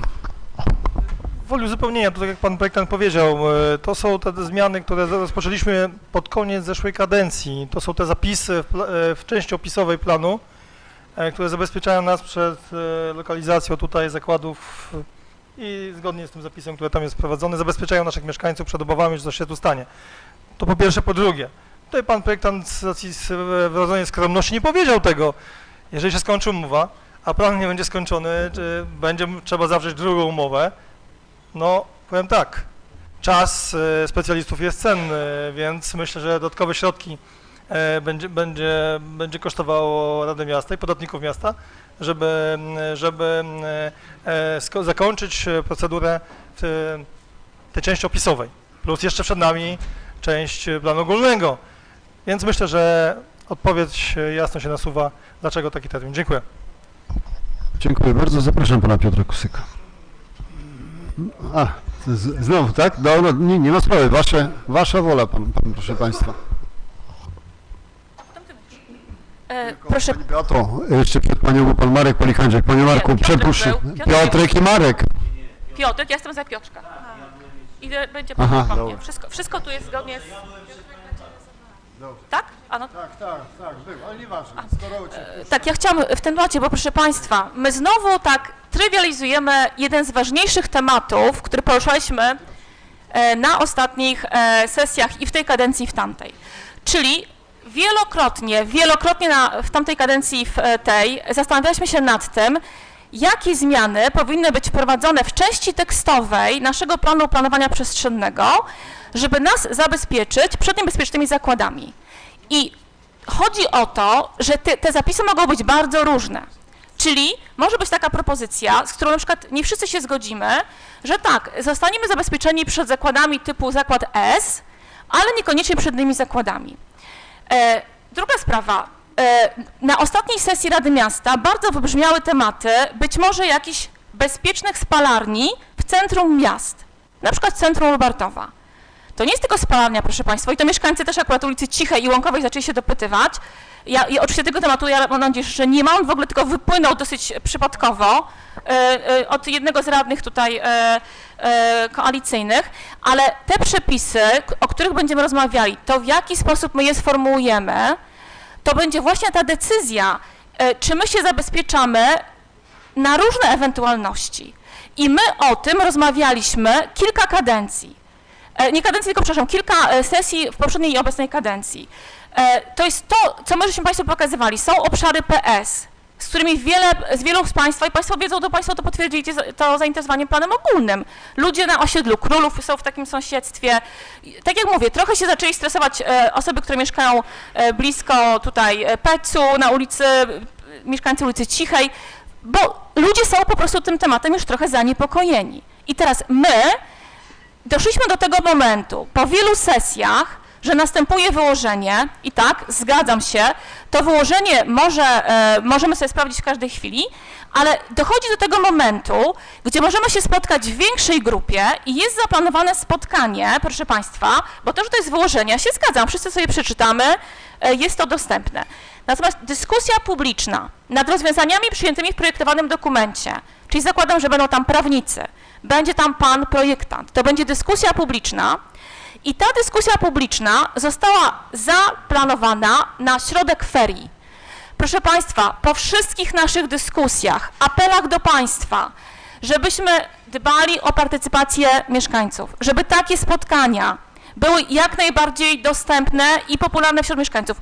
Ja się też nie zgadzam nawet ze sposobem ogłoszenia tego wydarzenia. Trzeba znowu ruszyć wszyscy radni, żeby ludzie o tym wiedzieli. I naprawdę proszę nas nie szantażować w kółko jakimiś terminami, bo przy planie ogólnym Państwo też nas szantażowali w ten sposób, że są terminy i nic się nie da zrobić, a teraz Państwo wychodzą i mówią, nie, musimy to zrobić w ferie, kiedy i wiele osób wyjedzie, w tym też mieszkańcy, którzy, powiem szczerze, mi na to zwrócili uwagę mieszkańcy, bo ja byłam na Komisji Planowania Przestrzennego, ja na początku nie zauważam tego. I zadzwoniła do mnie pani z ulicy Cichej, która chce przyjść. I my, proszę Państwa, teraz mamy wszyscy się dostosować, bo pan burmistrz tak zaprojektował umowę z panem projektantem, że akurat musimy to zrobić w ferie, bo inaczej dopłaci. To trzeba lepiej, proszę Państwa, planować pracę specjalistów i naprawdę, jeśli my jako miasto chcemy, i Państwo przecież to też deklarowali, ja naprawdę liczę na wsparcie Klubu Wspólnego Lubartowa, na wsparcie, ja naprawdę się cieszę, pan Przemek jest bardzo otwarty na komisji, my chcemy, żeby mieszkańcy w tak ważnym momencie byli na tych spotkaniach. I naprawdę nie wiem, dlaczego jest problem, żeby przesunąć to chociażby o tydzień, bo my się z tym zapoznamy, ale chcemy o tym dyskutować. Jeśli Państwo robią to w czasie ferii, to ja nie wiem, czy to jest jakiś przypadek, ale to nie jest najlepszy termin. I absolutnie do mnie nie przemawia argument umowy pana projektanta, bo to jest zarządzanie pracą pana burmistrza i jego decyzje i to nie może być wyznacznik tego, że całe miasto się musi dostosować i korzystać z terminów w czasie ferii. Bardzo apelujemy o to i to też są głosy mieszkańców, proszę Państwa. Przesunięcie tego o tydzień pokaże, że panu burmistrzowi i urzędowi miasta zależy na partycypacji mieszkańców, że o to walczymy, że chcemy, żeby Państwo przyszli.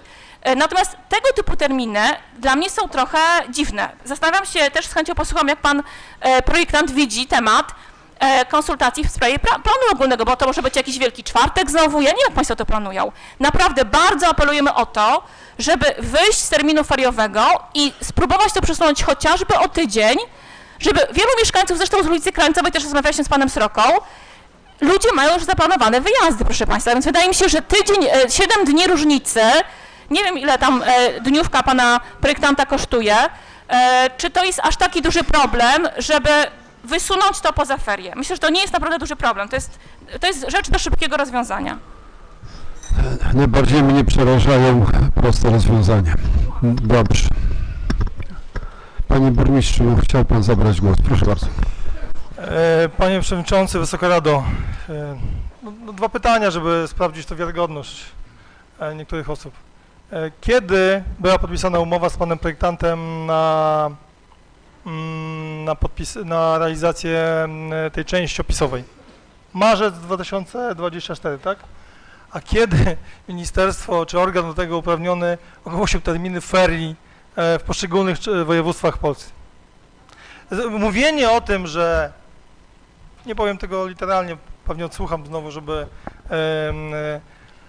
że pan burmistrz czy osoby odpowiedzialne ferie, znaczy, że specjalnie wymyśliliśmy o to, żeby ferie robić, ale nie, to zabrzmiało, niech pani radna posłucha wreszcie i raz może i wreszcie nie szuka w każdej naszej decyzji sytuacji, w której my coś robimy pod coś. Każdy działa w swoim sposobie działania. Pani tak działa i mówi o tym, a my działamy inaczej. My określiliśmy harmonogram wynikający z umowy podpisanej wcześniej niż Ministerstwo Edukacji Narodowej, czy organy do tego uprawnione, już nie wiem w tej chwili, to pan Andrzej Zieliński pewnie tutaj może więcej na ten odpowiedzieć, wyznaczyło daty ferii w województwie lubelskim. Na pewno nie chciałbym, no notabene tak już abstrahując, żeby minister ze mną konsultował takie rzeczy, ale bo bym wtedy wybrał miesiąc, gdzie będzie śnieg leżał, to nasze dzieci bynajmniej miałyby jak śnieg zobaczyć i pojeździć na sankach. Natomiast nie konsultował ze mną, nie ustalałem terminu ferii w województwie lubelskim w momencie, kiedy przypadał tutaj czas, kiedy to jest znowu po raz kolejny wyciąganie rzeczy wskazujące, że my coś robimy pod coś. Nie. Każdy ma szansę przyjść w tym terminie. Termin jest jasno określony, był wcześniej niż termin ferii. Mieszkańcy mogą dokument poczytać, mogą się zapoznać, mogą przyjść do urzędu, porozmawiać z osobami do tego wyznaczonymi. Mieszkańcy w każdej chwili, od poniedziałku do piątku, a jak będą chcieli, to i nawet w sobotę możemy zrobić dyżur, w którym będzie pani naczelnik, jeżeli taka będzie potrzeba, pan projektant i będą mogli się dowiedzieć wszystkiego, podyskutować i w ogóle. Tak jak powiedziałem we wcześniejszej wypowiedzi, mamy harmonogram ustawiony, chcemy go zrealizować, bo chcemy w jak najszybszym tempie zabezpieczyć. To państwo wywołali na poprzedniej sesji temat związany z jakimiś instalacjami przetwarzania termicznego odpadów gdzieś tam koło PEC-u. To nie ja, ani pan burmistrz Szumiec, ani nikt inny, tylko państwo to wywołali. I teraz pani wychodzi radna i mówi, że mieszkańcy są zaniepokojeni. A czym mogą być zaniepokojeni, jak się nic nie dzieje? Myśli pani, że słowami pani radnej nie są zaniepokojeni? Są. Słowami, bo nic się nie dzieje. Jasno wyszedłem... Proszę, jest miejsce, to niczego nie prowadzi poza chaosem. Nie planujemy, to po pierwsze. Po drugie, plan nie pozwala. Więc to od razu jest przekreślone tego typu realizacja i ten temat jest zamknięty. Nie ma go. To państwo wymyślają tego typu kwestie, żeby gdzieś to się kręciło, żeby znowu był jakiś, żeby było 2 godziny, czy tam 2,5 godziny, żebyśmy rozmawiali o rzeczach, których nie istnieją, ale żeby się gdzieś to toczyło, żeby były emocje, napięcie. Pani Beato, proszę. Jeszcze raz, czy pani radna chce obciążyć mieszkańców wyższymi kosztami funkcjonowania? Ja nie szantażuję, ale... Jejku, pani Beato, czy pani kiedyś przestanie mówić z miejsca? Już tracę cierpliwość, naprawdę. To przechodzi ludzkie pojęcie. Proszę się zapisać do głosu, zostanie pani dopuszczona, wypowie się pani z mównicy. Będzie zaprotokołowane, wszyscy będą szczęśliwi. Tak za każdym razem. Dziękuję. Możemy mówić coś bez konsekwencji. To jest mowa, potem mieszkańcy się niepokoją, boją się jakichś rozwiązań. Pani potem wychodzi, czy ktoś inny wychodzi, powie, niech pan tutaj złoży zobowiązanie, że tego nie będzie. Ale wyszedłem, powiedział, że nie będzie, ale dzisiaj pani znowu wraca do tego tematu i znowu ten temat podnosi po to, żeby trwały emocje, żeby było, że coś tu się dzieje. Jak się nic nie dzieje. Harmonogram jest jasno ustalony. Myślę, że jak znajdują państwo czas na inne, państwo radni na inne działania, to i znajdą państwo czas na to, żeby przyjść. My pracujemy w ferie.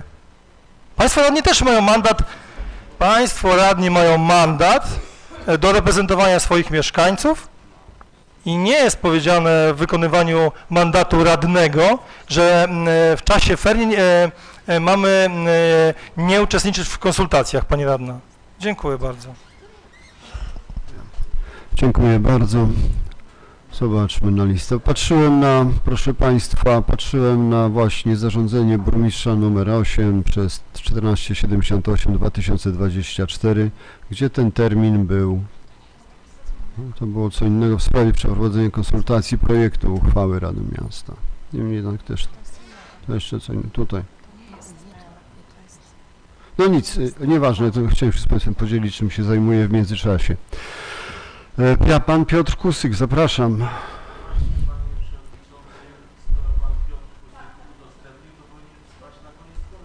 No, na tej liście, którą mam przed sobą, to nie spadł niestety.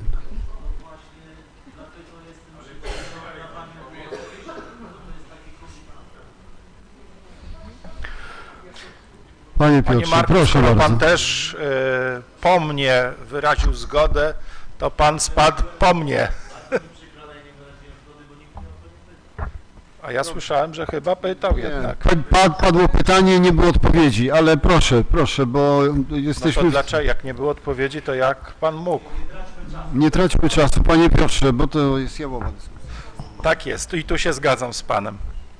Panie burmistrzu, ja te dane o odległościach czytam z kartki, jest to wydruk ze strony internetowej, chodzi o ten 5 metrów i tu rozumiem żadne, czy dobrze rozumiem, ale to dobrze, no okej, dokładnie tak. Natomiast rozumiem, że żadne prace budowlane tam nie trwają, żadne koparki tam nie wjeżdżają, jest tylko projekt.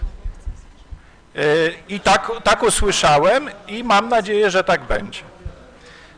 I nie uzyskałem jeszcze odpowiedzi na pytanie, czy to jest ta jedna działka, która tu jest uwzględniona, do której właścicielem jest miasto, to jest jedyna działka inwestycyjna należąca do Urzędu Miasta, tak? Czy mamy jeszcze jakieś?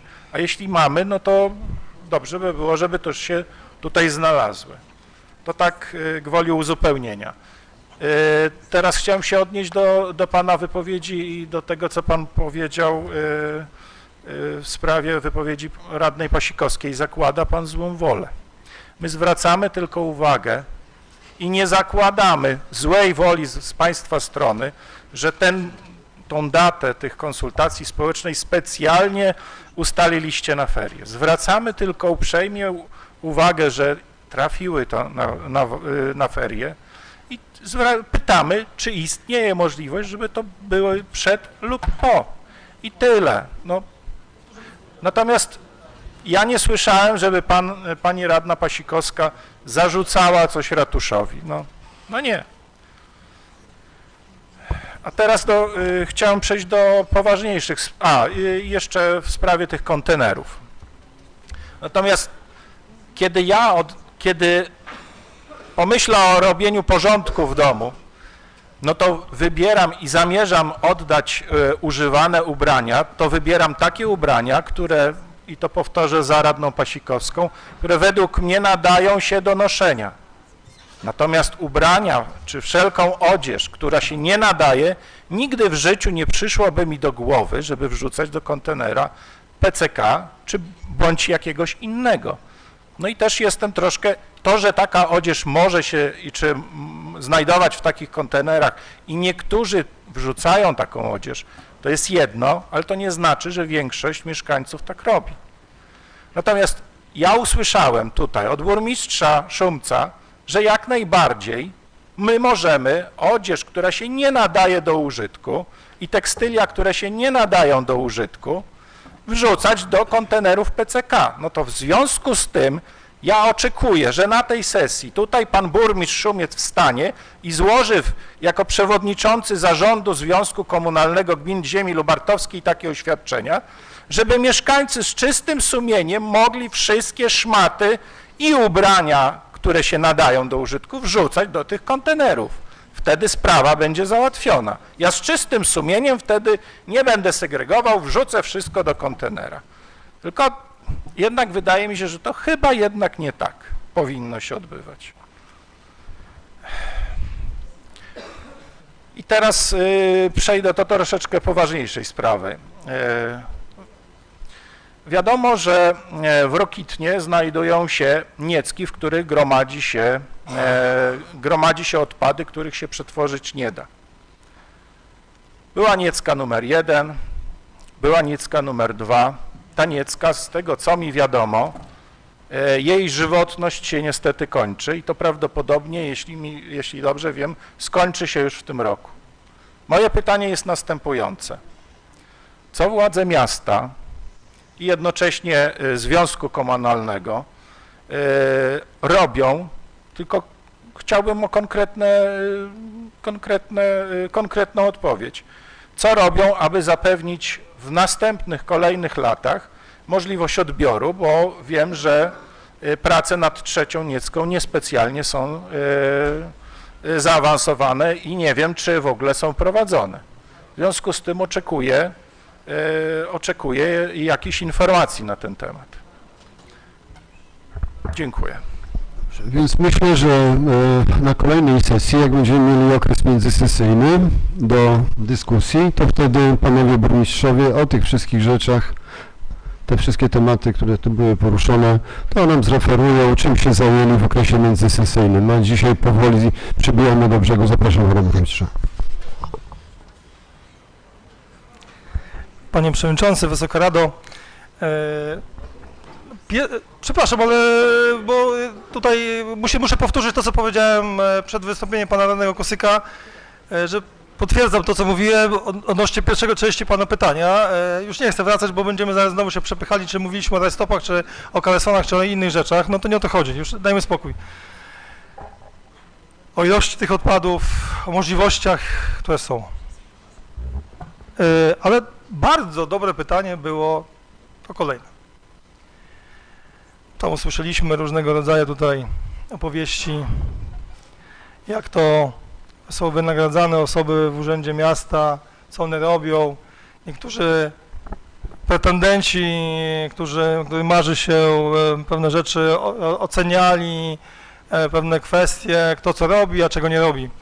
Właśnie ta wskazana osoba, nie, ja nie powiedziałem nazwiska, panie radny, proszę spokojnie, nic się nie dzieje. Wskazana ta osoba, która była tam, że tak powiem, punktowana albo próbowano coś jej dopisać w osobie pana burmistrza Szumca przez ten okres międzysesyjny też, panie przewodniczący, więc jak najbardziej tutaj można dwa słowa powiedzieć.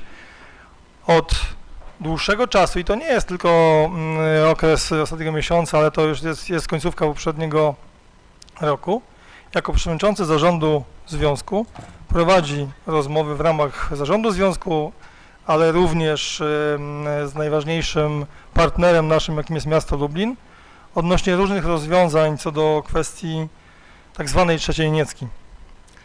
Bo mamy świadomość, wiedzieliśmy, no, naturalna rzecz, że te odpady, które są tam gromadzone, składowane o określonym kodzie, żeby zaraz znowu nie było pytania, co my tam zakupujemy albo co tam składujemy. To są odpady o konkretnych kodach. Dzisiaj już nie będziemy o tych kodach rozmawiali, bo zaraz, ale potocznie rzecz biorąc, gruz, odpady cmentarne tak zwane i między innymi popiół. To są takie trzy odpady, które tam składujemy i one faktycznie no, zapełniły to składowisko. Składowisko jest, przypomnę, grunt pod składowiskami, jest własnością miasta Lublin, naszego partnera w ramach różnych projektów lomowskich, biznesowych, no teraz MPWiG-u, ale to mówię globalnie, MPWiG to jest też spółka miejska, gdzie prezydent ma tam jasno określone możliwości. I ten Lublin, którym działamy na różnych gremiach, gdzie daje nam strumień między innymi do zakładu zagospodarowania odpadów, ale również korzystamy z tego składowiska. Rozmawiamy o różnych rozwiązaniach. Czy, bo wiemy, że się kończy możliwość składowania, czy iść w kierunku na przykład, no nie wiem, będziemy wozili ten odpad, bo będziemy musieli go gdzieś zawieźć, bo to, że my sobie, to już kiedyś na ten temat mówiłem, że odpad, który wystawiamy, gruz z remontu łazienki, tudzież innego garażu czy mieszkania, on nie ginie nam nigdzie, my go nie rozsypujemy pod drogi, my go musimy gdzieś zagospodarować i to są duże koszty, coraz większe, właśnie między innymi dlatego, że nie ma miejsca, albo kończy się miejsce w Rokitnie, aby znalazł swoje tam miejsce. Do tej pory jeszcze tam znajduje się. Popiół też już w innym też miejscu, ale prowadzimy te rozmowy. Pan burmistrz Szum jest tutaj, nadaje ton tym kwestiom. Prowadzi rozmowy z Lublinem, z MPWiG-iem, z zarządem MPWiG-u. Rozmawiają panowie w ramach zarządu, spotykamy się też na spotkaniach z Lublinem. Odbyło się już 2 spotkania z moim uczestnictwem z zarządem MPWiG Lublin, który zarządza w obecnej chwili tym terenem. I zastanawiamy się, co to być dalej. Czy szukać innych miejsc do zagospodarowania tych frakcji odpadu, czy też na przykład, bo Lublin będzie chciał za chwilę budować, no Lublin już ma projekt, tak jak dobrze pamiętam, na tą 3. Nieckę, ma projekt Lublin i jakby też rozmawiamy z Lublinem o różnych rozwiązaniach w tym zakresie. Czy też to drugie rozwiązanie, czy wspólnie na przykład, jako związek międzygminny, bo to też nie jest jakaś tam tajemnica, to się dzieje, to się rozmawiamy, czy wspólnie z Lublinem podjąć się budowy tej 3. Niecki, czerpiąc w późniejszych czasach na lata jakieś tam profity z tytułu zagospodarowania tych odpadów, nie tylko naszych partnerów związkowych, ale również innych miast, innych gmin. Także takie rozmowy prowadzimy. Na tą chwilę jeszcze nie ma decyzji co do tego kierunku. W tej chwili liczymy koszty jednego przedsięwzięcia, czy nie budujemy, scenariusz 1, nie budujemy, inaczej, szukamy innych miejsc. Jakie mamy możliwości? To trudno powiedzieć. Mamy możliwości w województwie lubelskim, ale też mamy duże składowisko na Śląsku, gdzie dużo gmin wozi. Śląsk, odległość, koszty transportu plus zagospodarowanie, koszt, który może wpłynąć na cenę.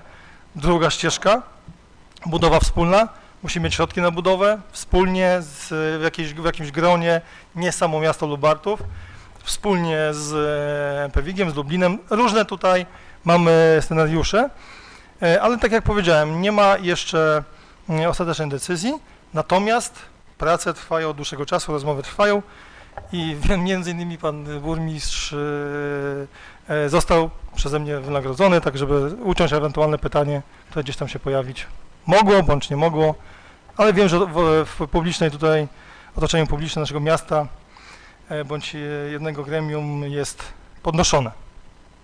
Jeżeli coś jeszcze będę mógł powiedzieć, to bardzo proszę. Dziękuję. Panie Marku, nadeszła wiekopomna chwila. Dziękuję, panie burmistrzu.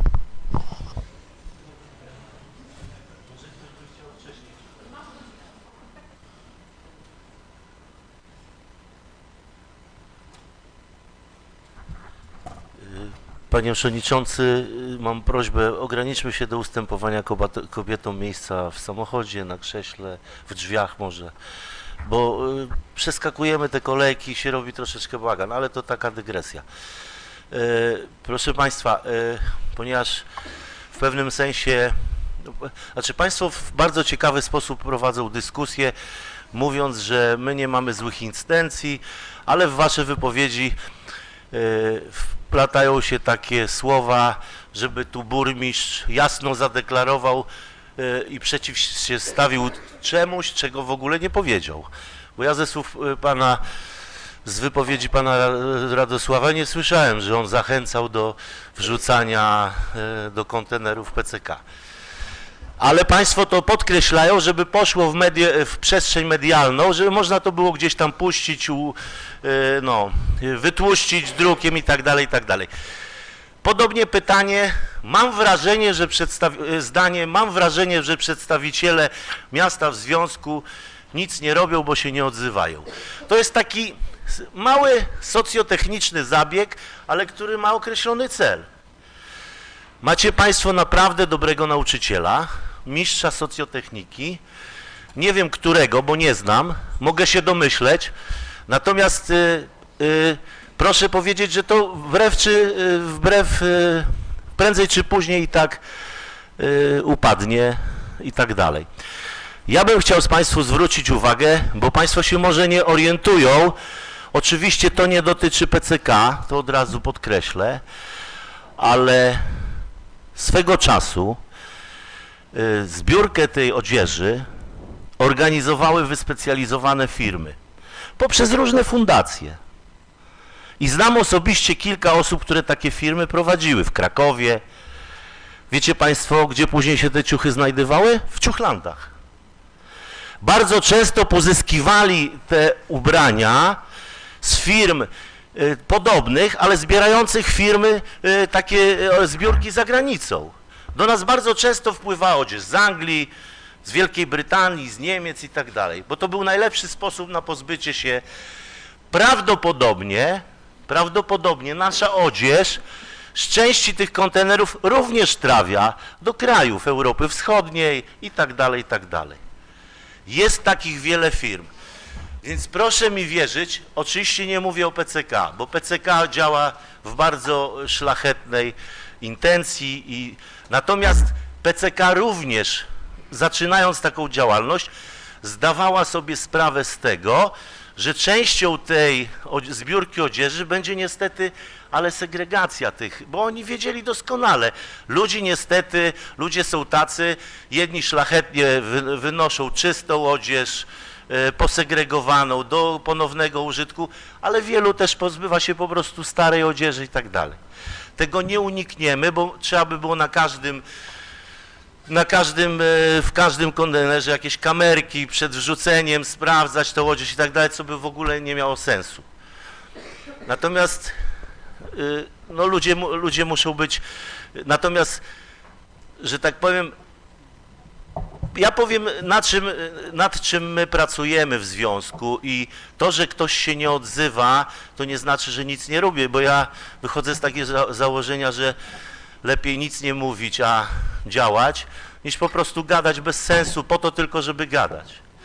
Natomiast powiem tak, wiele razy i zarząd związku, a szczególnie pracownicy, pani dyrektor, pracownicy tam zatrudnieni, jeżeli dostają jakiekolwiek sygnały o tendencjach zmian na rynku czy w polityce śmieciowej, to oni już bardzo wcześnie analizują różne metody, różne sposoby zagospodarowania tych odpadów, zbiórki tych odpadów.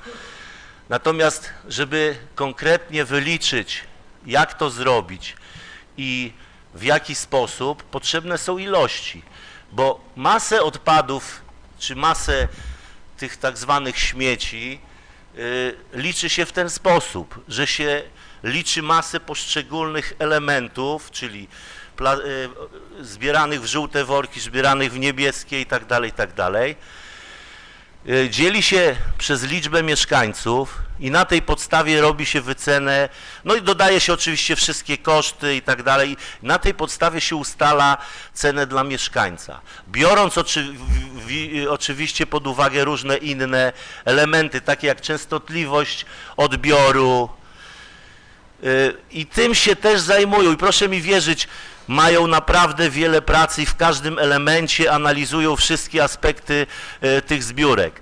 Między innymi bardzo często pojawia się w lecie problem częstotliwości odbiorów komunalnych, tak? Czy na przykład w okresach przedświątecznych częstotliwości odbioru szkła. Niedawno pojawił się problem, bo niektórzy członkowie zarzucali, czy chcieli częściej odbierać papier. Również ze względu na to, że nie mogli tego gromadzić i tak dalej. Proszę Państwa, i teraz tak, z całym szacunkiem, ja bym chciał naszym mieszkańcom zapewnić taki odbiór, żeby pracownik z związku pukał do drzwi każdego mieszkańca w bloku i przepraszam, czy ma pan jakieś śmieci do oddania dzisiaj? Odpady, przepraszam. Ale proszę Państwa, to jest niemożliwe, bo każde wprowadzenie takiego elementu to jest ogromna podwyżka kosztów odbioru śmieci. I za chwilę będzie problem. Być może, że się uda to tak zorganizować, bo na pewno nie bezkosztowo, że jedno wejdzie w drugie. My też jeszcze, proszę pamiętajcie, my jesteśmy uzależnieni od tego, po ile, bo nam nie płacą za odpady. To my musimy płacić za odpady, które wywozimy. Nam płacą za odpady tak naprawdę mocno wyselekcjonowane, które można sprzedać jako RDF, czy jako tam opał do cementowni. Ale pozostałe my musimy zapłacić, żeby nam ktoś to przyjął. Nie wiem, czy Państwo sobie zdają z tego sprawę. I teraz, już kończę, i teraz spowodowanie tego dodatkowego udogodnienia dla mieszkańca to jest konkretny koszt. Więc bardzo chętnie idźmy, udogadniajmy, wysyłajmy pracowników do mieszkańców, żeby odbierali spod drzwi, ale niestety nie liczmy wtedy, że ci śmieci będą tanie. Więc trzeba się zastanowić, albo rybki, albo akwarium.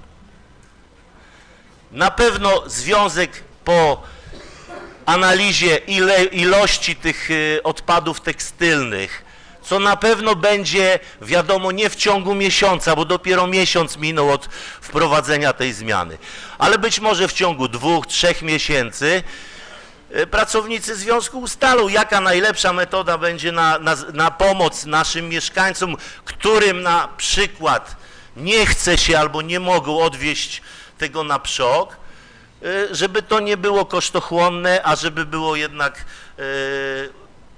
udogodnieniem dla mieszkańców. Naprawdę myślmy rozsądnie, a nie szukajmy dziury w całym po to tylko, żeby uderzyć w kogoś, bo to nie ma najmniejszego sensu. Dziękuję. Dobrze, proszę Państwa, bardzo się cieszę. Przez ostatnie 2 godziny zajmowaliśmy się działalnością związku w okresie międzysesyjnym i wydaje mi się, że zasłużyliśmy na przerwę. Zapraszam za 15 minut.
uruchamiasz? Byśmy zaczynali, ty uruchamiasz ten cały... A, już tutaj jesteśmy na wizji, na fonii. Dobrze, proszę Państwa, witam po przerwie.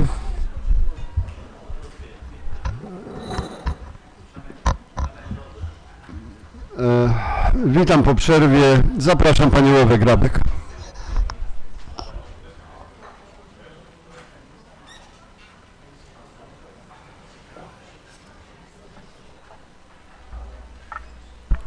Panie Przewodniczący, Panie Burmistrzu, Szanowni Państwo. Panie Burmistrzu, w dniu jutrzejszym podpisuje Pan razem z Panem Wojewodą porozumienie w sprawie utworzenia punktu paszportowego u nas.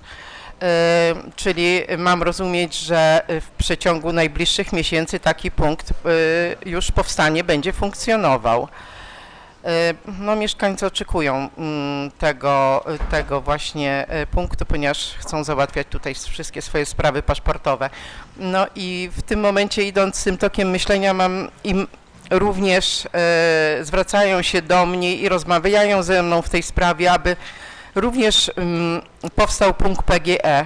Kiedyś był takowy na Nowodworskiej, załatwiano wszystkie swoje sprawy, niektórzy płacili nawet rachunki, starsze osoby mają problem z płaceniem rachunków online i załatwianiem różnych spraw, ponieważ muszą jeździć do Lublina w tej sprawie. 20-tysięczne miasto, należałoby się pochylić nad tym problemem utworzenia tego punktu PGE. Naprawdę wiele osób o tym mi mówi i byłoby to bardzo przydatne dla naszych mieszkańców naszego miasta. Także bardzo proszę, żeby Pan Burmistrz mógł się tym problemem zająć. Dziękuję bardzo. Dziękuję. To bardziej się kwalifikowało, Pani Ewo, ostatni punkt do wolnych wniosków. Dobrze. Nie, dobrze. No, potraktujmy to jako pytanie. Proszę bardzo, Panie Burmistrzu. Panie Przewodniczący, Wysoka Rado, tak, Pani Radna, jak najbardziej punkt paszportowy, pomysł Pana Radnego Michała Żburka i mój z kampanii wyborczej. Jak Pani widzi, realizujemy go punkt po punkcie. Wierzę głęboko, że jutro podpiszemy umowę. Będziemy mogli już procedować wtedy oficjalnie wszystkie kwestie formalno-prawne, a to nie jest taki prosty punkt, bo tam trzeba specjalne łącze i inne elementy, zgody i w ogóle. Więc wierzę głęboko, że jak najszybciej to zrobimy. Mi bardzo zależy na czasie, ja chciałem jak najszybciej, ale myślę, że przed wakacjami będzie można już skorzystać. Tak bym chciał, ale to już nie tylko ode mnie zależy. My jesteśmy gotowi, jeżeli chodzi o infrastrukturę, miejsce, to będzie tutaj u nas na parterze z dostępem dla osób niepełnosprawnych, z innymi rzeczami, więc jak najbardziej. Jeżeli chodzi o PG, to nie wiem, bo ja płacę zdalnie rachunki za prąd, w znaczeniu takim zdalnie, no online, ale wydaje mi się, że też można wiele z punktów takich do płacenia, nie trzeba biegać na Nowodworską, żeby zapłacić za punkt, za energię elektryczną. Natomiast ten temat też gdzieś się toczy. Bardzo ciężko będzie, mówię szczerze, bo gdzieś tam się orientowałem w tym zakresie. My mamy tutaj telefon, z którego możemy korzystać w razie awarii. Co do lokalizacji tutaj oddziału, filii, jak zwał, tak zwał, na dzisiaj nie jestem w stanie złożyć żadnej deklaracji, rozmowy trwają. Dziękuję. Dziękuję bardzo. Zapraszam Pana Pawła Sokoła.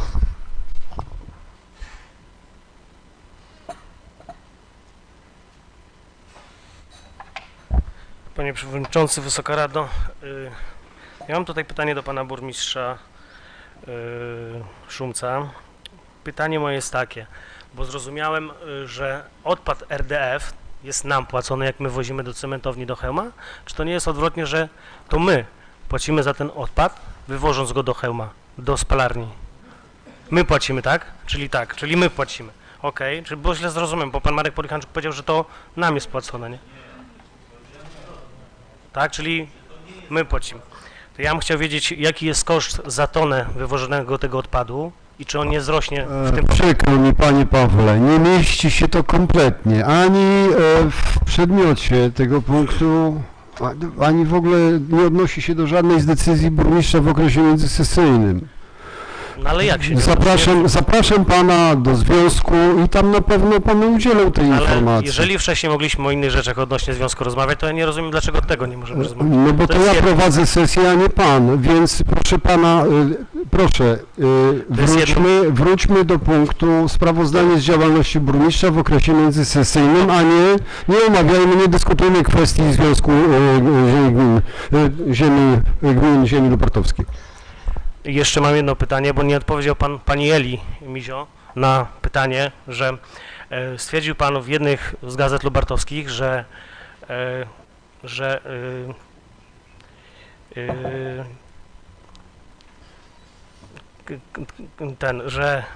kondycja finansowa związku jest dobra. To moje pytanie jest, skąd jest założony deficyt w budżecie na 2025 rok o 5 milionów złotych? Po raz kolejny protestuję, panie Pawle. Ale To nie jest pytanie, które się mieści w tym punkcie porządku. No, moim Naprawdę. zdaniem jest to pytanie, bo to dotyczy mieszkańców. Ale nie dotyczy to sprawozdania z działalności burmistrza w okresie międzysesyjnym. Dotyczy. Dziękuję bardzo. Pani Beata Posikowska, zapraszam. Wróćmy do sprawozdania z działalności burmistrza w okresie sesyjnym, międzysesyjnym.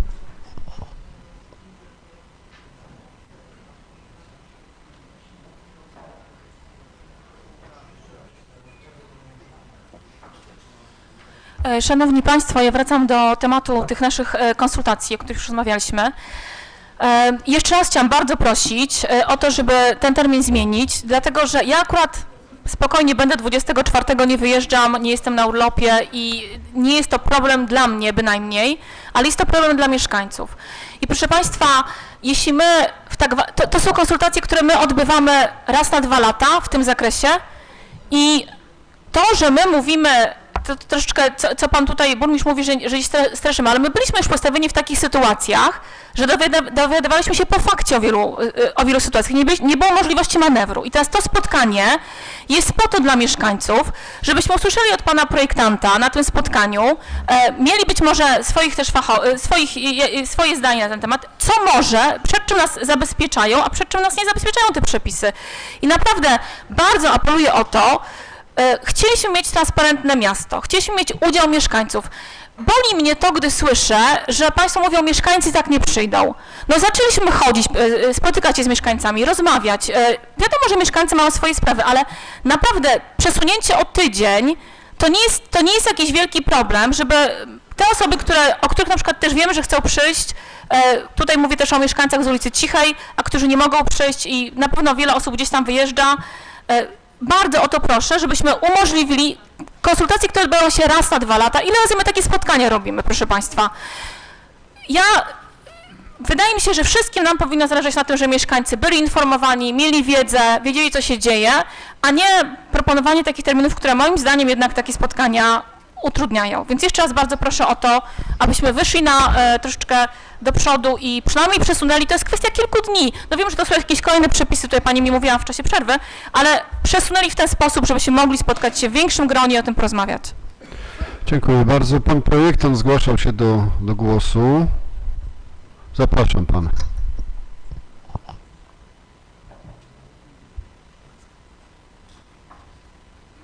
Panie burmistrzu, pozwolę sobie zadeklarować jedną sprawę. Jeżeli tak Państwu zależy na dodatkowych konsultacjach w trakcie tego wyłożenia, przed feriami, tak? Ale w trakcie wyłożenia do wglądu publicznego, możemy zorganizować spotkanie tutaj na terenie urzędu przed feriami, spotkanie z mieszkańcami, ze wszystkimi chętnymi. Będzie to wpisane, nie będzie to powiedzmy ustawowy wymóg, natomiast w uzasadnieniu podkreślimy dodatkowy sposób konsultacji z mieszkańcami dodatkowy, bo takie rzeczy są dopuszczalne, natomiast to, żeby Państwo mieli świadomość, jest to spotkanie dodatkowe, więc spotkanie to będzie zaprotokołowane na pewno, natomiast ono ma służyć temu, żeby mieszkańcy uzyskali informacje, na podstawie których mogą złożyć uwagi, tak, żeby przyspieszyć pewne rozwiązania odnośnie tego tematu. Więc w mojej ocenie, zamiast to przedłużać w czasie, spotkajmy się dodatkowo w trakcie wyłożenia do wglądu publicznego w okresie przedsesyjnym.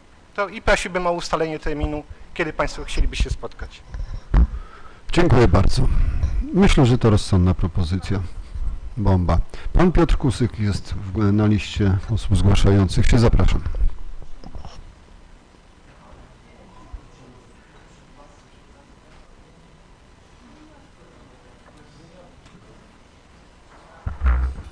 Panie Przewodniczący, Wysoka Rado, Panie Burmistrzu, dziękuję za udzielone informacje w sprawie tej trzeciej Niecki i tym, że trwają rozmowy z Lublinem w sprawie ewentualnej współpracy przy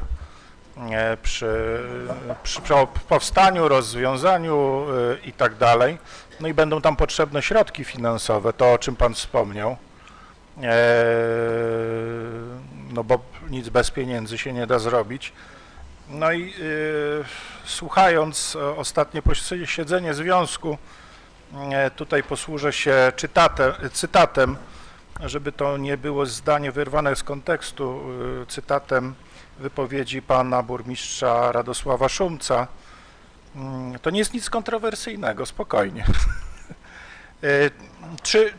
Cytuję: czekają nas różne sprawy finansowe i ekonomiczne, które myślę będą trudne do pokonania, ale myślę, że budżet jest dobry. Mamy czym gospodarować, zadania inwestycyjne przyjęte na 25 rok zrealizujemy na pewno, jestem przekonany do tego. No i padło to takie słowo a propos finansowania ewentualnej współpracy z Lublinem, jak Pan mówił, a myślę, że pojawią się w trakcie roku inne inicjatywy. Nie będę o tym dzisiaj mówił, bo zarząd doskonale o tym wie, o czym myślę, że też nam pozwoli na pewne działania zwiększające środki finansowe w przyszłości. Ja mógłbym prosić o odpowiedź, o czym zarząd wie, a o czym nie chciał powiedzieć pan Panie burmistrz. Piotrze, przykro mi, jak w przypadku... Bardzo przepraszam, panie przewodniczący, to się działo w okresie międzysesyjnym. Ale nie było przedmiotem sprawozdania z działalności burmistrza, to jest raz, nie było związane bezpośrednio z Radą Miasta. Bardzo przepraszam, może mi pan przeszkadzać, natomiast ja proszę o odpowiedź pana burmistrza Szumca, co miał na myśli. Nie zamierzam panu przeszkadzać, to raczej pan przeszkadza mnie prowadzić to posiedzenie. To jest jedna rzecz. No druga rzecz, dobrze, panie Piotrze, spokojnie, może dojdźmy... Może niektóre pytania mogą być trudne, bez może przesady. nie są trudne, więc ja nie wiem, po co w ogóle pan reaguje. Panie Piotrze, dlaczego ja się z panem wdaję w Może pan dyskusję? burmistrz jest zaraz w stanie i już by mi odpowiedział. I przechodzimy do następnego punktu, a pan mi przeszkadza zupełnie niepotrzebnie. Jestem w temacie, należymy do Związku Gmin Ziemi Lubartowskiej, należymy. Mamy swoich reprezentantów, jestem w temacie. Panie przewodniczący, Dlatego zapraszam do niech pan związku. przestanie mnie cenzurować. Dlatego zapraszam do związku i tam stawię swoje pytania. Nie, bardzo przepraszam. Ja nie jestem delegatem, jesteśmy klubem 8-osobowym, nie mamy żadnego delegata. W związku z tym pytam na Radzie Miasta. Gdybyśmy mieli swojego delegata, może byśmy zapytali na związku, nie mamy tej możliwości. Dobrze, momencik, stop. Panie burmistrzu, udzieli pan odpowiedzi na to pytanie? Proszę bardzo, panie Ja bym burmistrzu. bardzo prosił o odpowiedź pana burmistrza Szumca. No ale panowie mają wybór. Zarząd wie, a czego my nie wiemy, radni miejscy. Dobra, panie Piotrze, zadał pan pytanie, jest osoba, która panu chce odpowiedzieć, udzieli odpowiedzi pan burmistrz Paśnik, proszę bardzo. Panie Przewodniczący, Wysoka Rado, drodzy mieszkańcy, obiecałem, że będę konkretnie odpowiadał na pytania i to też uczynię, ale żeby to uczynić, to muszę taki wstęp zrobić, który to jest właśnie tego typu pytanie, które wcześniej w mojej wcześniejszej wypowiedzi mówiłem, że straszymy, mówimy, że jest jakaś tajemnica, a ja zaraz wytłumaczę, że nie ma tajemnicy. Dobrze, ale dobrze. I teraz będziemy się tłumaczyli godzinę, że tam nic nie ma. Ale wracając do meritum. Ja prowadzę te obrady jako przewodniczący walnego zgromadzenia, to pozwolę sobie odpowiedzieć na to pytanie, bo ja siedzę najbliżej mównicy, więc wiem, co się dzieje w zarządzie, wiem, co się dzieje w związku. I ja już o tym powiedziałem panu radnemu, bo to się wiąże, te słowa, ten cytat pana burmistrza Szumca wiąże się z tym, co ja wyjaśniałem na poprzednie pytanie. Pan raczył tylko wskazać jedno rozwiązanie, że będziemy potrzebowali pieniędzy na inwestycje. A ja w swojej wypowiedzi, odpowiadając panu na pytanie, powiedziałem, jakie są możliwe scenariusze, że są dwa kierunki działań. Nic nie robimy, nic nie budujemy, nic nie inwestujemy, wozimy to, nie wiemy, to propos pytania pana radnego, na temat cen RDF-u nie rozmawialiśmy, więc dzisiaj nie mogliśmy odpowiedzieć na to pytanie.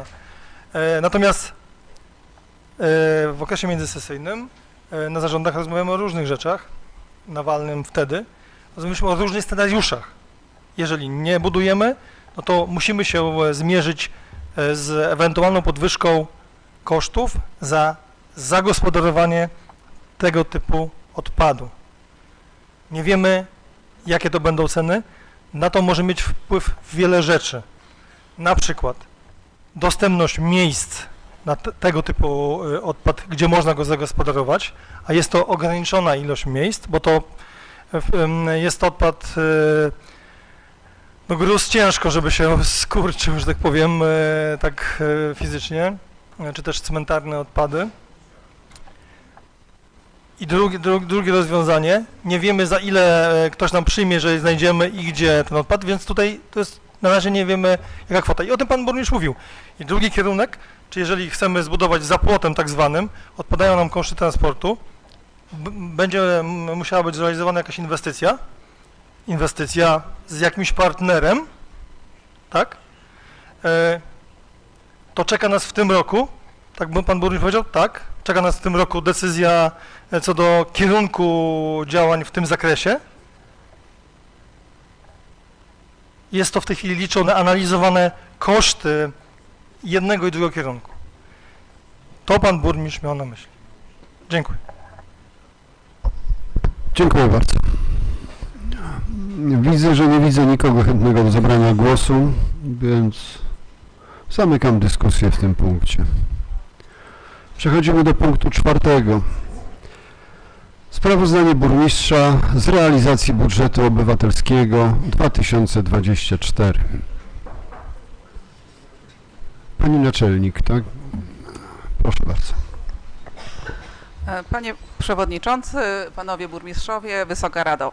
Sprawozdanie z realizacji budżetu obywatelskiego 2024. Kwota przeznaczona na realizację budżetu obywatelskiego 2024 wynosiła 700 000 złotych. Powołana przez Pana Burmistrza Komisja do spraw budżetu obywatelskiego sformułowała następującą listę projektów, która została poddana pod głosowanie mieszkańców. I tutaj wymienię nazwy tych projektów. 1, 2, 3, 4, 5. Budowa 5 bezpiecznych przejść dla pieszych w Lubartowie. 30 Święto Rowerów. 111, czyli Lubartowski Skatepark. Książkomat, Biblioteka 24/7. Przebudowa fontanny przy ulicy Rynek 1. Sport, rekreacja, integracja. Lubartowski Bulodrom, etap 1. I usprawnienie systemu bezpieczeństwa przy zastosowaniu nowoczesnych technologii z zakresu ratownictwa technicznego. W głosowaniu, które odbyło się w dniach od 5 do 8 listopada 2023 roku, wzięło udział 1872 mieszkańców. Największą liczbę głosów uzyskały projekty 1, 2, 3, 4, 5. Budowa 5 bezpiecznych przejść dla pieszych w Lubartowie. Uzyskało 1029 głosów i wartość tego projektu wynosiła 275 478 zł i 30 groszy. I na drugim miejscu był projekt 111, czyli Lubartowski Skatepark, który uzyskał 832 głosy i wartość tego projektu to 348 848 zł. Łączna wartość wybranych do realizacji zadań to 624 326 zł 30 groszy. Stan realizacji projektów. Projekt 1, 2, 3, 4, 5. Budowa 5 bezpiecznych przejść dla pieszych w Lubartowie. Projekt został wykonany przez firmę TNL spółka z o.o. na podstawie umowy z dnia 11 marca 2024 roku. I przedmiot umowy został wykonany w terminie zgodnie z umową, natomiast całkowity koszt tego projektu wyniósł 131 090 zł 36 groszy. Kolejny, drugi projekt 111, czyli Lubartowski Skatepark. Projekt nie został zrealizowany z powodu przekroczenia w złożonych ofertach kwoty wskazanej w projekcie przez wnioskodawcę oraz kwoty stanowiącej połowę kwoty budżetu obywatelskiego na dany rok. W 2024 roku ogłoszono 3 postępowania o udzielenie zamówienia publicznego na zaprojektowanie i budowę skateparku przy ulicy Mucharskiego w Lubartowie, na które wpłynęło od 3 do 5 ofert. Jednak wszystkie oferowane ceny przekraczały kwotę przeznaczoną na realizację zamówienia. W związku z powyższym nie mogła zostać podpisana umowa na wykonanie zadania. Dziękuję bardzo. Dziękuję bardzo. Otwieram dyskusję w tym punkcie. Nie widzę chętnych. Jest? A, przepraszam. Pani Krystyna Jeziorska. Zapraszam Panią Przewodniczącą. Panowie Burmistrzowie, Wysoka Rado, radni, mieszkańcy Lubartowa. Ja mam pytanie do burmistrzów, może dostanę odpowiedzi. Co w związku z projektem 111 Lubartowski Skatepark? Czy pomimo tego, że przetargi zostały ogłoszone, oferent się zgłosił, cena przewyższała projekt, czy dalej będziemy coś z tym projektem robić? Młodzi mieszkańcy Lubartowa upominają się o ten projekt. To jest bardzo ważna inwestycja dla młodych ludzi, tak samo jak przy Mucharskiego już działa jeden bardzo fajny projekt, gdzie można rowerami pojeździć, więc chciałabym się zapytać, co w związku z dalszym procedowaniem tego projektu. Dziękuję. Dziękuję bardzo. Pan burmistrz, tak? Chce się odnieść? Proszę bardzo.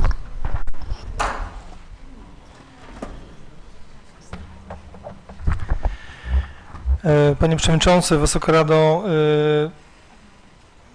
przez poprzednią kadencję, ale również przez tą kadencję, która się rozpoczęła, jeżeli nie udało nam się coś zrealizować w ramach budżetu obywatelskiego, to staramy się te projekty potem wrzucać do budżetu miasta. Jeżeli są środki na ten cel, to staramy się realizować w ramach budżetu miasta. No i tak samo stanie się ze skateparkiem. W tej chwili jest finansowanie, znaczy będzie finansowanie, bo na razie w tej chwili, po tam 2 spotkaniach, które odbyłem z panem wiceministrem sportu, z panem Ireneuszem Rasiem,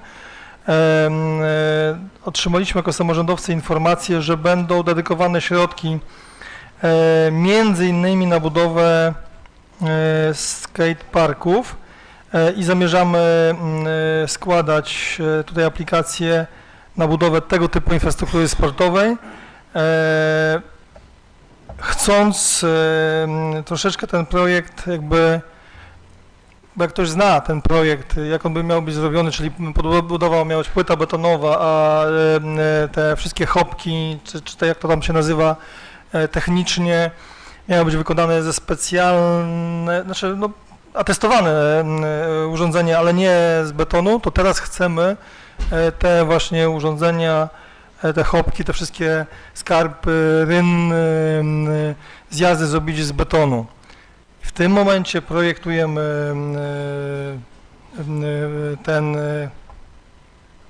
koncepcję tego skateparku. Chcemy go zrobić, napisać aplikację na finansowanie, złożyć naszą aplikację na ten cel, wierząc głęboko, że otrzymamy dofinansowanie i po tym okresie zrealizować, że tak powiem, skatepark. Dziękuję. Dziękuję bardzo. Nie widzę kolejnych osób. Zamykam dyskusję w tym punkcie. Przechodzimy do punktu 5, w którym jest określenie wysokości środków finansowych na realizację budżetu obywatelskiego w 2026 roku i pani Magdalena Urbaś, pani naczelnik, nam przedstawi sprawę. Panie Przewodniczący, Wysoka Rado, zgodnie z uchwałą Rady Miasta Lubartów w sprawie budżetu obywatelskiego środki na realizację budżetu wynoszą co najmniej 0,5% dochodów własnych budżetu miasta Lubartów ujętych w uchwale lub w projekcie uchwały budżetowej na dzień 1 stycznia roku poprzedzającego. W 2025 roku jest to kwota 755 347 zł 53 grosze. Zgodnie z regulaminem w sprawie budżetu obywatelskiego środki finansowe na realizację budżetu na każdy rok budżetowy określa Rada Miasta Lubartów na wniosek burmistrza. I tak pan burmistrz proponuje państwu przegłosowanie, czyli ustalenie kwoty na budżet obywatelski 2026 i jest to kwota 800 000 złotych. To tak dla przypomnienia, w 2024 roku było to 700 000, jak przed chwilą mówiłam. W 2025 jest to kwota 750 000 i na przyszły rok pan burmistrz proponuje kwotę 800 000 złotych. Dziękuję bardzo. Dziękuję bardzo. Otwieram dyskusję w tym punkcie. Pan Artur Kuśmierzak, zapraszam.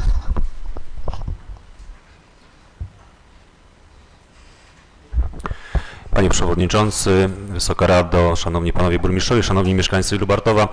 Ja ponawiam moją prośbę taką dotyczącą tutaj naszego budżetu obywatelskiego, którą już kiedyś mówiłem, abyśmy podzielili tą kwotę, którą przeznaczamy, jak gdyby nie w tym roku, nie zdążymy na pewno w tym, ale w przyszłym roku, aby podzielić tą kwotę na 50% na projekty inwestycyjne i 50% na projekty inne społeczne, projekty tak zwane miękkie, dedykowane dla seniorów, młodzieży, innych grup, inne wydarzenia i tego typu tutaj przedsięwzięcia, żeby to nie były tylko projekty inwestycyjne, które tutaj też znajdują się w budżecie miasta, a zawsze na realizację innych pomysłów brakuje tych pieniędzy, natomiast jest wiele grup społecznych, które są zainteresowane, aby organizować różne ciekawe rzeczy, ciekawe przedsięwzięcia i myślę, że taki podział uatrakcyjniłby również, ten podział może być jeszcze szerszy, może być to bardziej rozdrobnione, już w różnych miastach jest to stosowane, po prostu są jakby dedykowane procentowo tutaj części przydzielone, na jakie projekty mogą być w jakiej części finansowane właśnie i tutaj taki podział uważam, że jak najbardziej byłby u nas w mieście wskazany. Dziękuję bardzo. Dziękuję bardzo. Nie ma chętnych? Jest pan Piotr Kusyk. Zapraszam, panie Piotrze. Ja mam dwa ekrany, na jednym widzę, na drugim nie widzę. W końcu nie wiem, co jest prawdą.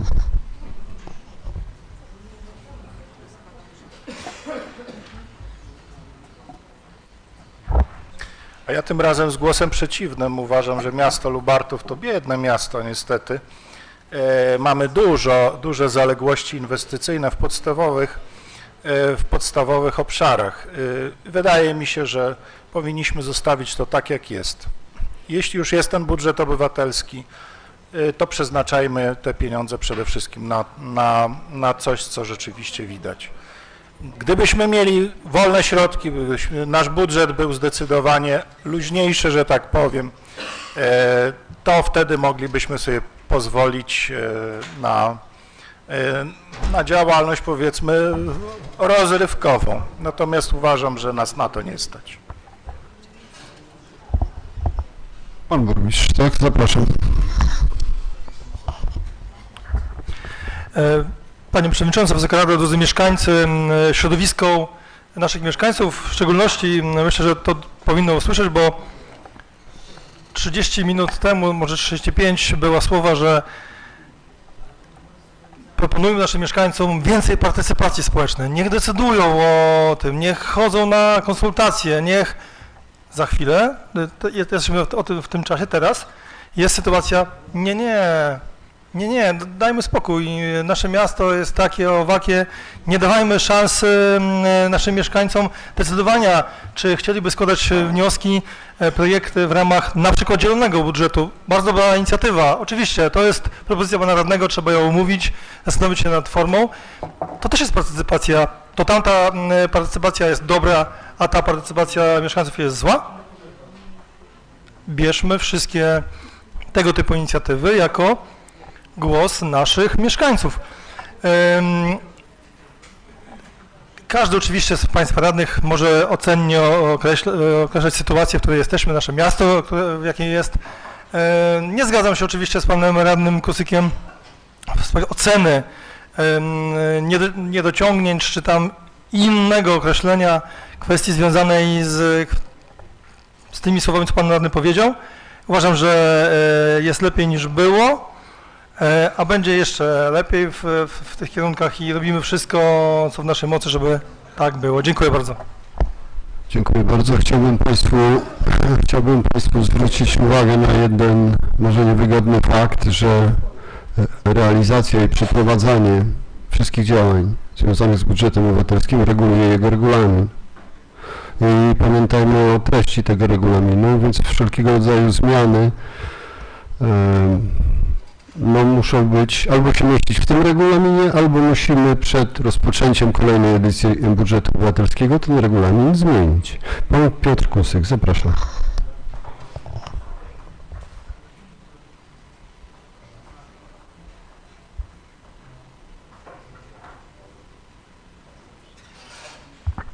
Panie burmistrzu, panie radny Kuśmierzak, no chcecie ograniczyć część budżetu na wydatki nieinwestycyjne. Chcecie wprowadzić ograniczenia, a ja się tym ograniczeniom sprzeciwiam. No to, panie burmistrzu, jest pan za ograniczaniem woli mieszkańców. To mieszkańcy zadecydują, mieszkańcy mogą składać projekty nieinwestycyjne i mogą je głosować. Jeśli rzeczywiście wszystkie projekty złożone do budżetu obywatelskiego będą nieinwestycyjne i wygrają, no to takie będą przez ratusz realizowane i tyle. Natomiast ja się sprzeciwiam wyjmowania wydatków inwestycyjnych z budżetu obywatelskiego, ograniczania tylko do połowy. Tyle. Dziękuję. Proszę Państwa, zauważam powolny dryf gdzieś na antypody tematyki. Tak, zaraz Panie Burmistrzu dopuszczę Pana do głosu oczywiście, tylko proszę Państwa, jesteśmy w punkcie, który brzmi określenie wysokości środków finansowych, a nie sposobu ich podziału. Środków finansowych na realizację budżetu obywatelskiego 2026. Panie Burmistrzu, zapraszam. Panie Przewodniczący, Wysoka Rado, nie wiem, może koledzy, koleżanki pomogą, w których mojej części wypowiedzi była kwestia zabierania komu czegokolwiek. Ja zaproponowałem w ramach szerokiej partycypacji z mieszkańcami, nie mówiłem o żadnym wyciąganiu, zabieraniu, dzieleniu, powiedziałem, że trzeba na ten temat porozmawiać, zmienić regulamin w domyśle, może zwiększyć środki. W mojej wypowiedzi nie było nic o zabieraniu. Dajmy mieszkańcom możliwość decydowania, na co chce złożyć środki, ale idąc dobrymi praktykami miast o dużo większym świadomości, inaczej, o dużo większej możliwości budżetowych na przykład, czy porównywalnych naszej wielkości, o tym, żeby mieszkańcy, gdzie jest budżet obywatelski podzielony, różnego rodzaju jest budżet obywatelski zielony, budżet obywatelski inwestycyjny, jakikolwiek, dajmy zdecydować. Szeroki głos w partycypacji mieszkańców, myślę, że tutaj będzie wskazany. Dziękuję bardzo. Dziękuję, zapraszam Panią Beatę Myśliwską.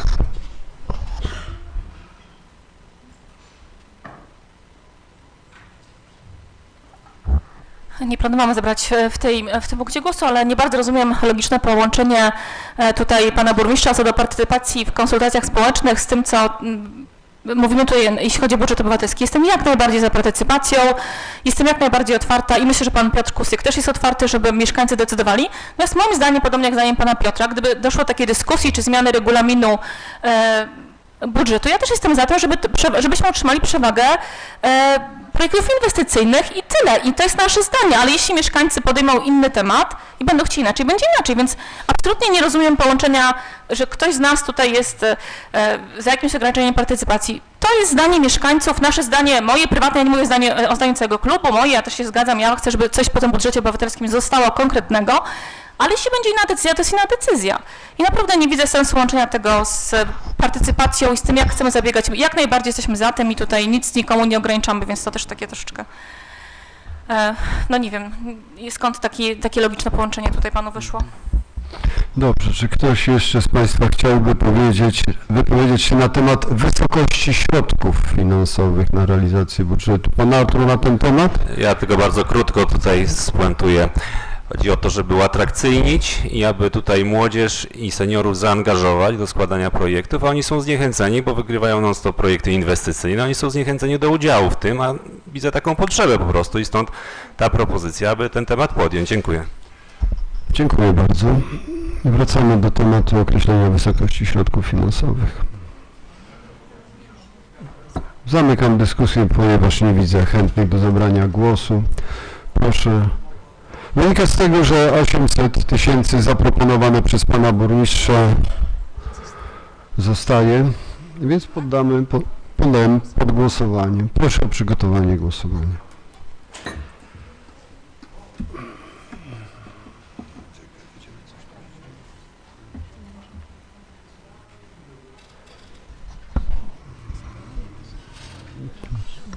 Z tego co widzę, to nie widzę pana Grzeworza. Sprzęt. Dobrze. Czyli mamy już kworum do tego głosowania? Mamy. Kto z państwa jest za przyjęciem określenia wysokości środków finansowych na realizację budżetu obywatelskiego 2026 w kwocie 800 tysięcy złotych? Wciska guzik zielony. Kto jest przeciw? Czerwony. Kto się wstrzymuje? Żółty.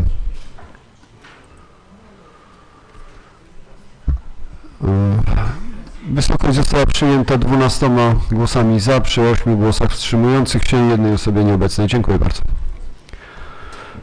I tak oto dotarliśmy, proszę Państwa, do punktu 6. Rozpatrzenie projektów i podjęcie uchwał w sprawie. Podpunkt 1. Przechodzimy do niego. Wykonanie prawa odkupu nieruchomości zbytej przez gminę miasto Lubartów. I prowadzenie pani naczelnik. Proszę bardzo, pani naczelnik.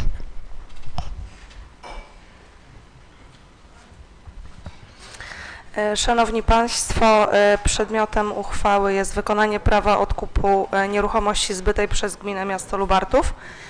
Dotyczy to nieruchomości gruntowej niezabudowanej, oznaczonej jako działki gruntu 305/1 o powierzchni 1,5 hektara, 305/3 o powierzchni 0,5075 hektara, numer 305/4 o powierzchni 0,9682 hektara.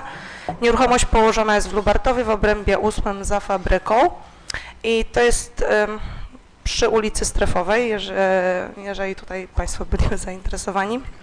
Powierzchnia łączna nieruchomości wynosi 2 hektary, prawie 3 hektary. Nieruchomość została zbyta w wyniku przetargu ustnego nieograniczonego aktem notarialnym, który był zawarty 7 listopada 2019 roku.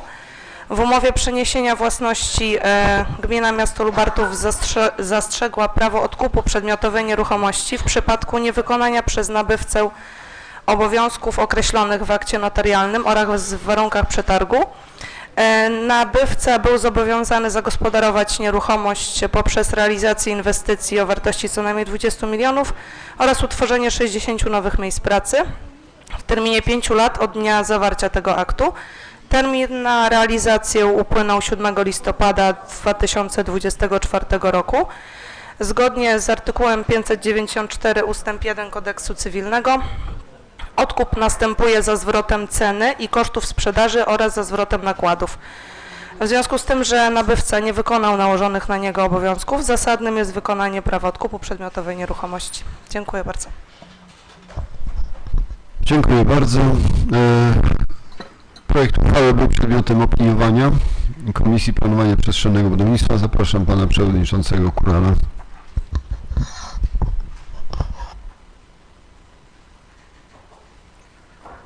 No, sprawa jest znana i dyskutowaliśmy już na niejednej sesji. W każdym razie komisja jednogłośnie pozytywnie 7 głosami zaopiniowała projekt uchwały w sprawie wykonania prawa odkupu nieruchomości zbytej przez gminę miasto Lubartów.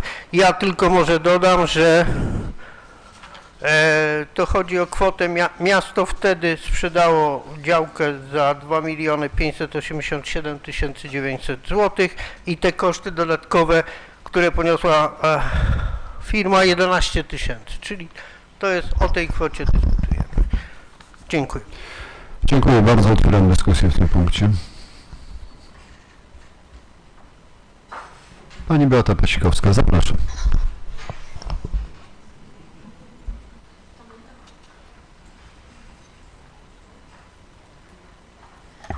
Bardzo dziękuję za informację i podjęcie tej inicjatywy. Cieszę się, że do tego doszło i możemy te tereny odzyskać. Tylko mam taką prośbę jeszcze, żeby nas na bieżąco informować, co się dalej dzieje, tak żeby w tym okresie międzysesyjnym pan burmistrz nas właśnie informował, na jakim jesteśmy etapie, co się dzieje i ewentualnie czy są jakieś trudności. Mam nadzieję, że nie, bo rozmawialiśmy, że raczej nie powinno być tutaj jakichś większych trudności, tylko proszę o tą informację na bieżąco właśnie w tych sprawozdaniach międzysesyjnych. Dziękuję bardzo. Dziękuję bardzo. Czy ktoś z Państwa chciałby zabrać głos? Nie widzę. Zamykam dyskusję i proszę o przygotowanie głosowania.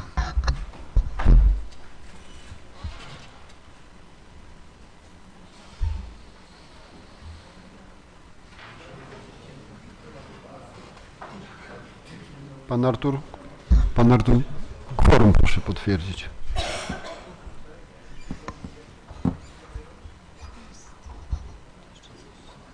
Jeszcze ktoś tutaj. Nie. Dobrze. Proszę Państwa, kto jest za wykonaniem prawa odkupu nieruchomości zbytej przez gminę miasto Lubartów, wciska guzik zielony, kto przeciw czerwony, kto się wstrzymuje żółty. Uchwała przeszła 20 głosami za przy jednej osobie nieobecnej. Dziękuję. Przechodzimy do podpunktu drugiego, a jednocześnie tradycyjnie z podpunktem trzecim, tak pani skarbnik nas prowadzi, to są projekty uchwał. Jedna zmieniająca wieloletnią prognozę finansową, a druga zmieniająca uchwałę budżetową na rok 2025. Zapraszam panią skarbnik.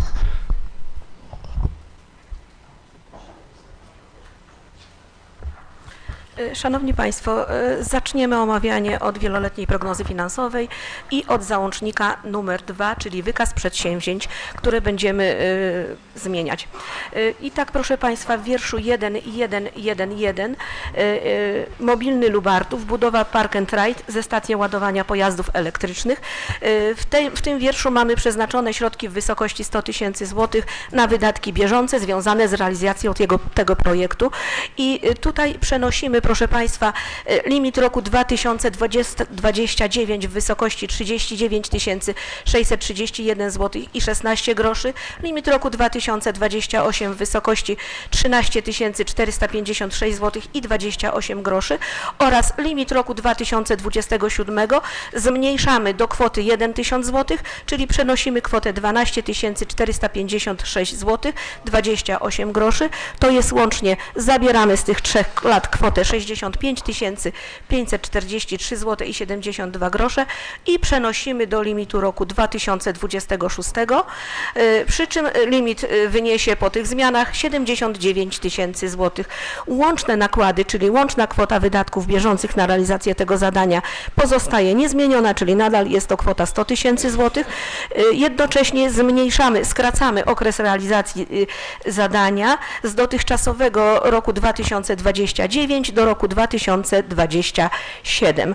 Kolejna zmiana dotyczy wiersza 1.1.1.10, oczywiście chodzi tu o wydatki bieżące i tutaj, proszę Państwa, w ramach zrównoważonego systemu zagospodarowania wód opadowych zaplanowano wydatki bieżące łącznie na wszystkie lata w wysokości 681 500 zł i tutaj zmniejszamy limit roku 2027 o 68 597 zł i 6 groszy, a zwiększamy o tą kwotę limit roku 2026 i tym samym ustanawiamy ten limit w wysokości zmniejszamy limit roku 2026, a zwiększamy 7, tym samym limit roku 2026 będzie stanowił kwotę 208 363 zł, a limit roku 27 278 675 zł i 56 groszy. Łączne nakłady wydatków bieżących na realizację tego zadania nie ulegają zmianie i pozostają w wysokości 681 500 zł. Kolejne zmiany dotyczą wydatków majątkowych na te dwa zadania. I tak, proszę Państwa, w wierszu 1.1.2.1 mobilny Lubartów, budowa Park and Ride, zmniejszamy limit, to znaczy likwidujemy, zmniejszamy limit do zera roku 2029 i tutaj kwotę 2 945 181 zł 27 groszy zabieramy. Tak samo zabieramy limit roku 2028 w wysokości 1 miliona. Limit roku 2027 zmniejszamy o 954 818 zł i 70 groszy, pozostawiając na rok 27 wydatki w wysokości 45 181 zł 27 groszy i zmniejszone limity, czyli łącznie kwotę 4 900 000 przenosimy do wydatków roku 2026, tym samym ustalając limit wydatków na ten rok w wysokości 5 900 000 zł. I tak samo jak w wydatkach bieżących, tak samo tu w wydatkach majątkowych skracamy okres realizacji zadania z roku 2029 do roku 2027. Kolejna zmiana w wierszu 1.1.2.10 dotyczy zrównoważonego systemu zagospodarowania wód opadowych w mieście i tutaj tak samo, tyle że w odwrotną stronę, limit roku 2027 zwiększamy o 4 miliony złotych, a zmniejszamy o tą kwotę limit roku 2026. Przy czym wartość zadania pozostaje na chwilę obecną bez zmian, czyli i wynosi 34 905 422 zł i 8 groszy. Ostatnia zmiana, jeśli chodzi o zmiany w przedsięwzięciach wieloletnich, dotyczy wiersza 1.3.2.2, czyli inwestycji realizowanych z udziałem środków krajowych.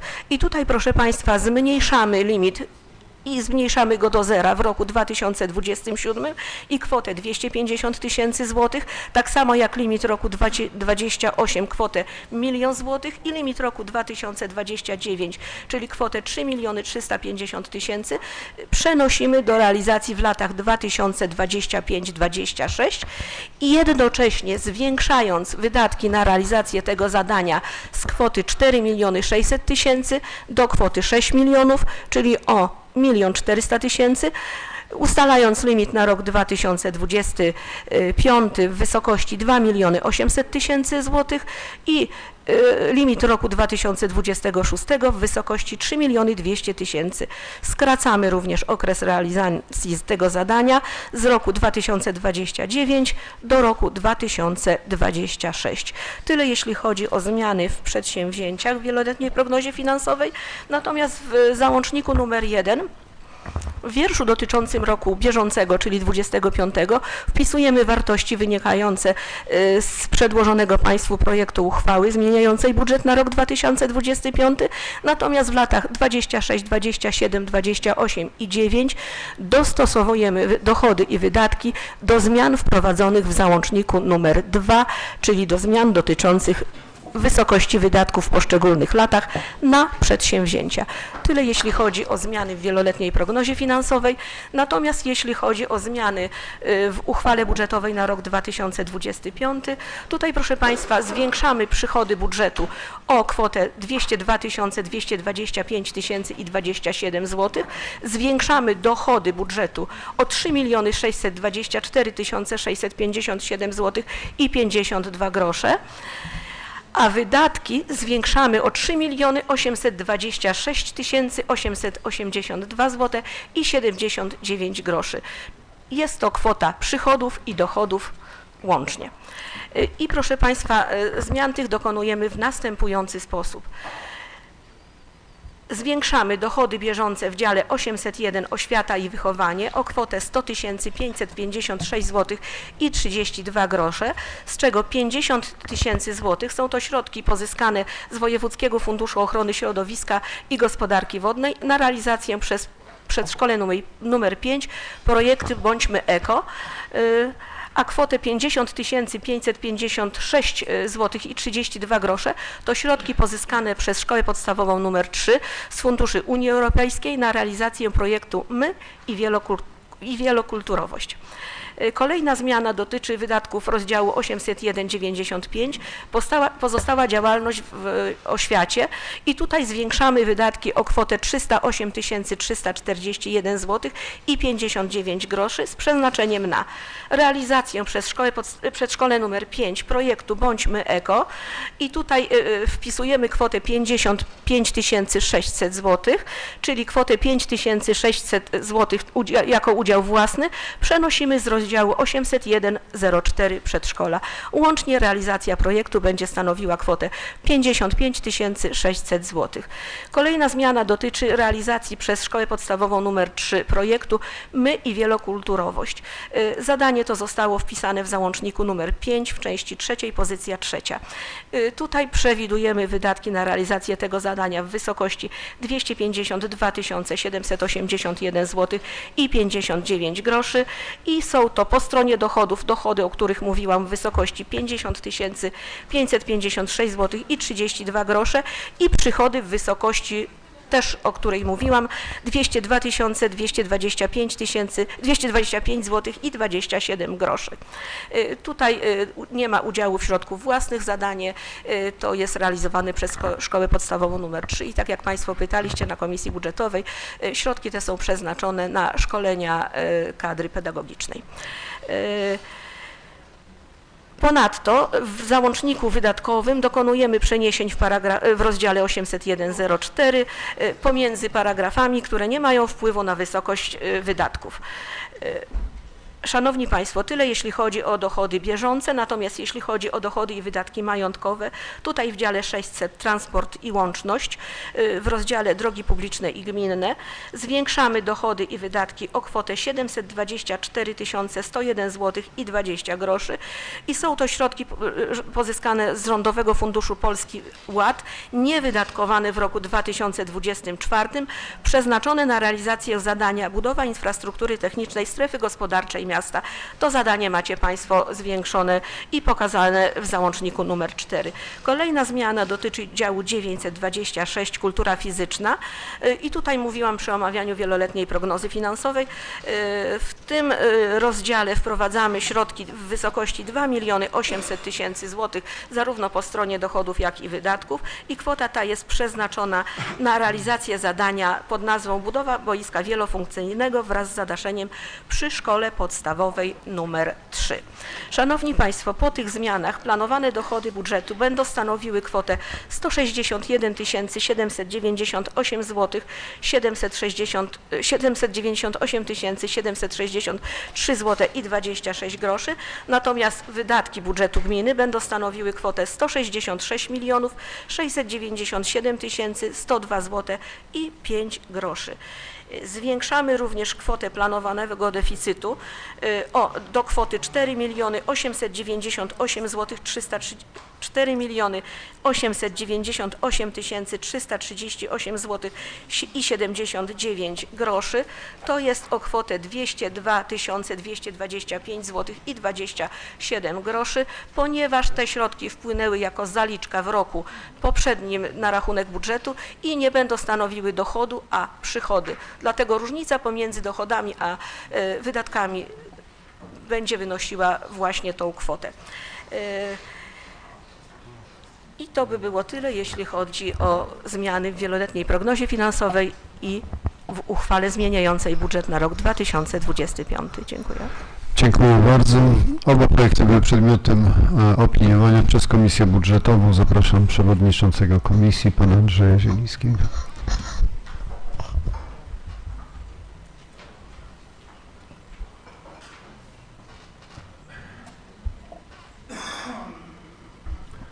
Panie Przewodniczący, Wysoka Rado, oba projekty uchwał, zarówno wieloletniej prognozy finansowej, jak i uchwały budżetowej zostały zaopiniowane pozytywnie, 4 głosami za, przy 2 głosach wstrzymujących się. A tak nawiasem mówiąc, to Pani Skarbnik, tam było przejęzyczenie, prawda? Nie szkoły podstawowej nr 3, tylko przy drugim liceum 2 800 000. Także do protokołu. Dziękuję bardzo. Otwieram dyskusję w tym punkcie. Kto z Państwa chciałby zabrać głos? Dyskutujemy na temat obu projektów, to jest projekt zmieniający wieloletnią prognozę i oczywiście zmiana budżetu. Nie widzę. Zamykam dyskusję. Proszę o przygotowanie głosowań i będziemy głosować zwyczajowo oba projekty uchwał. W pierwszej kolejności będzie wieloletnia prognoza chyba, tak? A potem zmieniająca uchwałę budżetową.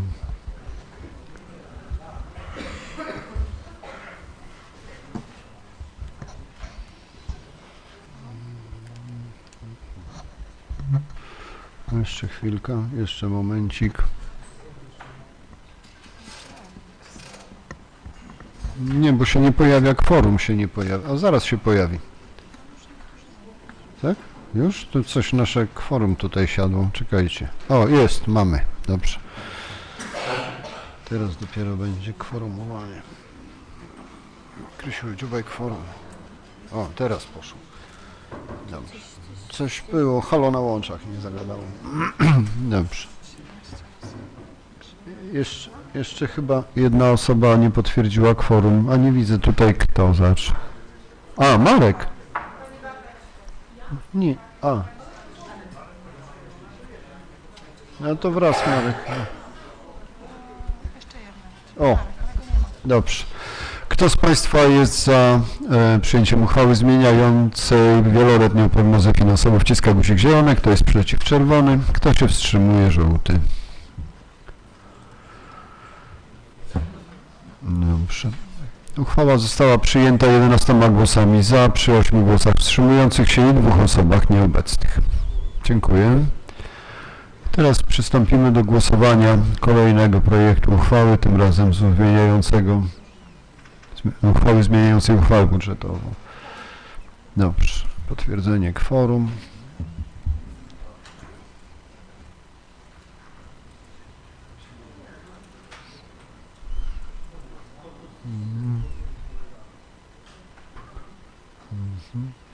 Jeszcze chyba jedna osoba nam nie potwierdziła. Jeszcze jedna z nieobecnych. Z obecnych, przepraszam. Jeszcze, mamy wszystkich. Dobrze. Kto z Państwa jest za przyjęciem uchwały zmieniającej uchwałę budżetową na rok 2025? Wciska guzik zielony. Kto jest przeciw, czerwony. Kto się wstrzymuje, żółty. Dobrze. Uchwała została przyjęta 11 głosami za, przy 8 wstrzymujących się i 2 osobach nieobecnych. Dziękuję bardzo. Zamykamy blok rozpatrywania projektów uchwał. Przechodzimy do punktu 7, a jest nim informacja burmistrza o złożonych zapytaniach i interpelacjach radnych oraz udzielonych na nie odpowiedziach. Zapraszam pana burmistrza. Panie Przewodniczący, Wysoka Rado, drodzy goście, informuję, że w okresie międzysesyjnym, to jest od 17 grudnia 2024 roku do dnia 29 stycznia 2025 roku, na podstawie artykułu 24 ustęp 6 ustawy z dnia 8 marca 1990 roku o samorządzie gminnym z późniejszymi zmianami, do burmistrza miasta Lubartów za pośrednictwem przewodniczącego Rady Miasta wpłynęło zapytanie złożone przez panią radną Annę Furtak-Filip dotyczące budowy ulicy Bohaterów Monte Cassino i ulicy generała Władysława Andersa. Oczywiście odpowiedź na powyższe zapytanie zostanie udzielona w trybie ustawowym. Dziękuję bardzo. Dziękuję bardzo. Zamykam punkt 7. Przechodzimy do punktu 8, którym jest przyjęcie protokołu z obrad 8 sesji Rady Miasta w dniu 17 grudnia 2024 roku. Czy ktoś z Państwa zgłasza uwagi do protokołu? Nie widzę. Proszę o przygotowanie głosowania.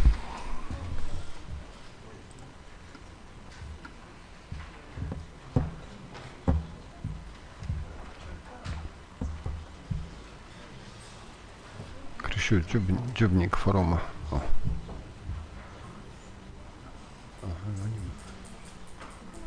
Pani Ewa Grabek? Ale to możesz, a co, już masz problemy techniczne? Tak? Dobrze, no to zagłosujesz normalnie przez podniesienie ręki. No i powiesz, czy jesteś za, czy przeciw. Czy się wstrzymujesz.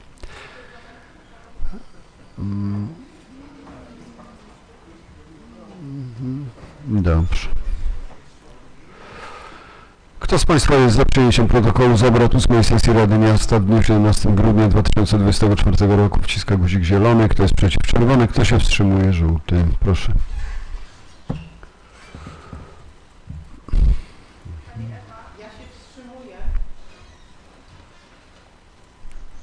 Dobrze. Protokół został przyjęty 12 głosami za, przy 8 wstrzymujących się, jednej osobie 8 głosami wstrzymujących, przy 8 głosach wstrzymujących się, jednej osobie nieobecnej. Dziękuję bardzo. Przechodzimy do punktu 9. Wolne wnioski, oświadczenia i komunikaty. Kto z Państwa? Pani Teresa Wolińska, zapraszam.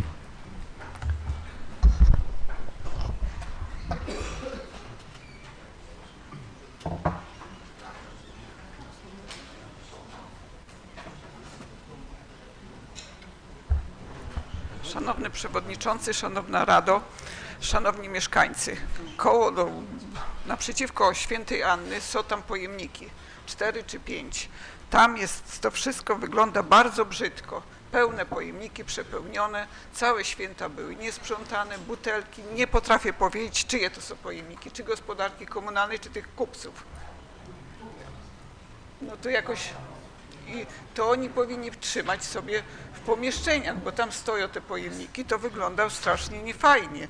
I tam jest dzisiaj przepełnione, mogę zdjęcia udostępnić i to całe święta były niesprzątane, dopiero w Sylwestra. Pani Tereso, proszę bliżej mikrofonu, bo się nie Całe zarejestruje. święta były niesprzątane i tam dzisiaj jest to samo, mam zdjęcia, proszę, mogę udzielić. I tam jest jeszcze właśnie kawałek chodnika. Też nie wiem, czyj to jest chodnik. Tam jest w okropnym stanie ten chodnik i tam się ktoś pośliźnie albo się zabije. Tam jest tak, chodnik miasta ładny, chodnik Urzędu Miasta, spółdzielni mieszkaniowej też jest ładny, a tutaj jest kawałek parę metrów w opłakanym stanie ten chodnik. I też proszę o to zapobiegnąć, żeby ten chodnik wymienić, albo kupcy, żeby wymienili, albo no nie wiem, czyj to jest teren. No, dziękuję bardzo. Dziękuję bardzo. Zapraszam pana Artura Kuśmierzaka. Szanowny Panie Przewodniczący, Wysoka Rado, Panowie Burmistrzowie, Szanowni Mieszkańcy Lubartowa. Ja mam taki wniosek, który to już zgłaszałem jakiś czas temu tutaj do Urzędu Miasta, a dotyczy takiej sprawy, tutaj radny Kural jakiś czas temu zgłosił się do mnie po rozmowie z mieszkańcami, że mieszkańcy tutaj idący do szpitala prosili go, aby na ulicy tutaj Cichej, przy skrzyżowaniu z ulicą 1 Maja, gdzie dawniej stał kiosk ruchu, postawić ławeczkę. I tutaj zwróciłem się w tej sprawie do Fundacji Ochrony Dziedzictwa Żydowskiego, która jest tutaj właścicielem tego terenu na tym tutaj rogu tych ulic i wyrazili zgodę, aby taką ławeczkę postawić w tym miejscu. No i prośba, aby to Urząd Miasta zrealizował i aby ta ławeczka tutaj jak najszybciej powstała, aby tutaj osoby idące do szpitala mogły sobie odpocząć. Dziękuję bardzo. Dziękuję bardzo. Czy ktoś z Państwa jeszcze chciałby zabrać głos? Proszę bardzo, pan Paweł.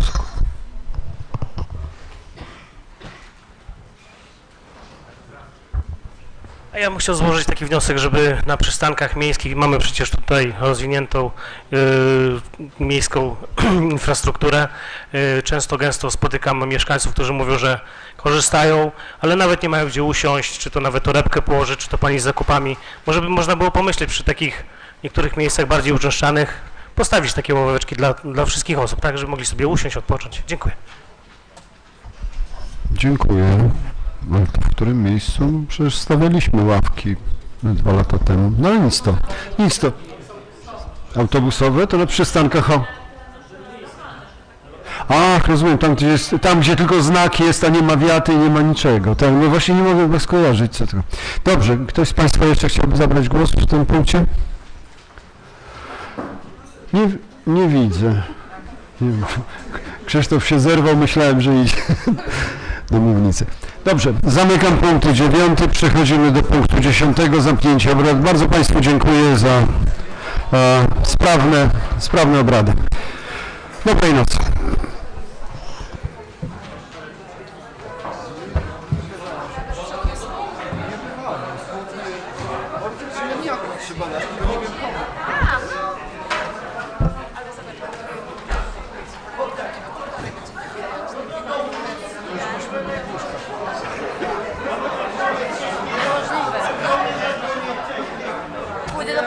Pana.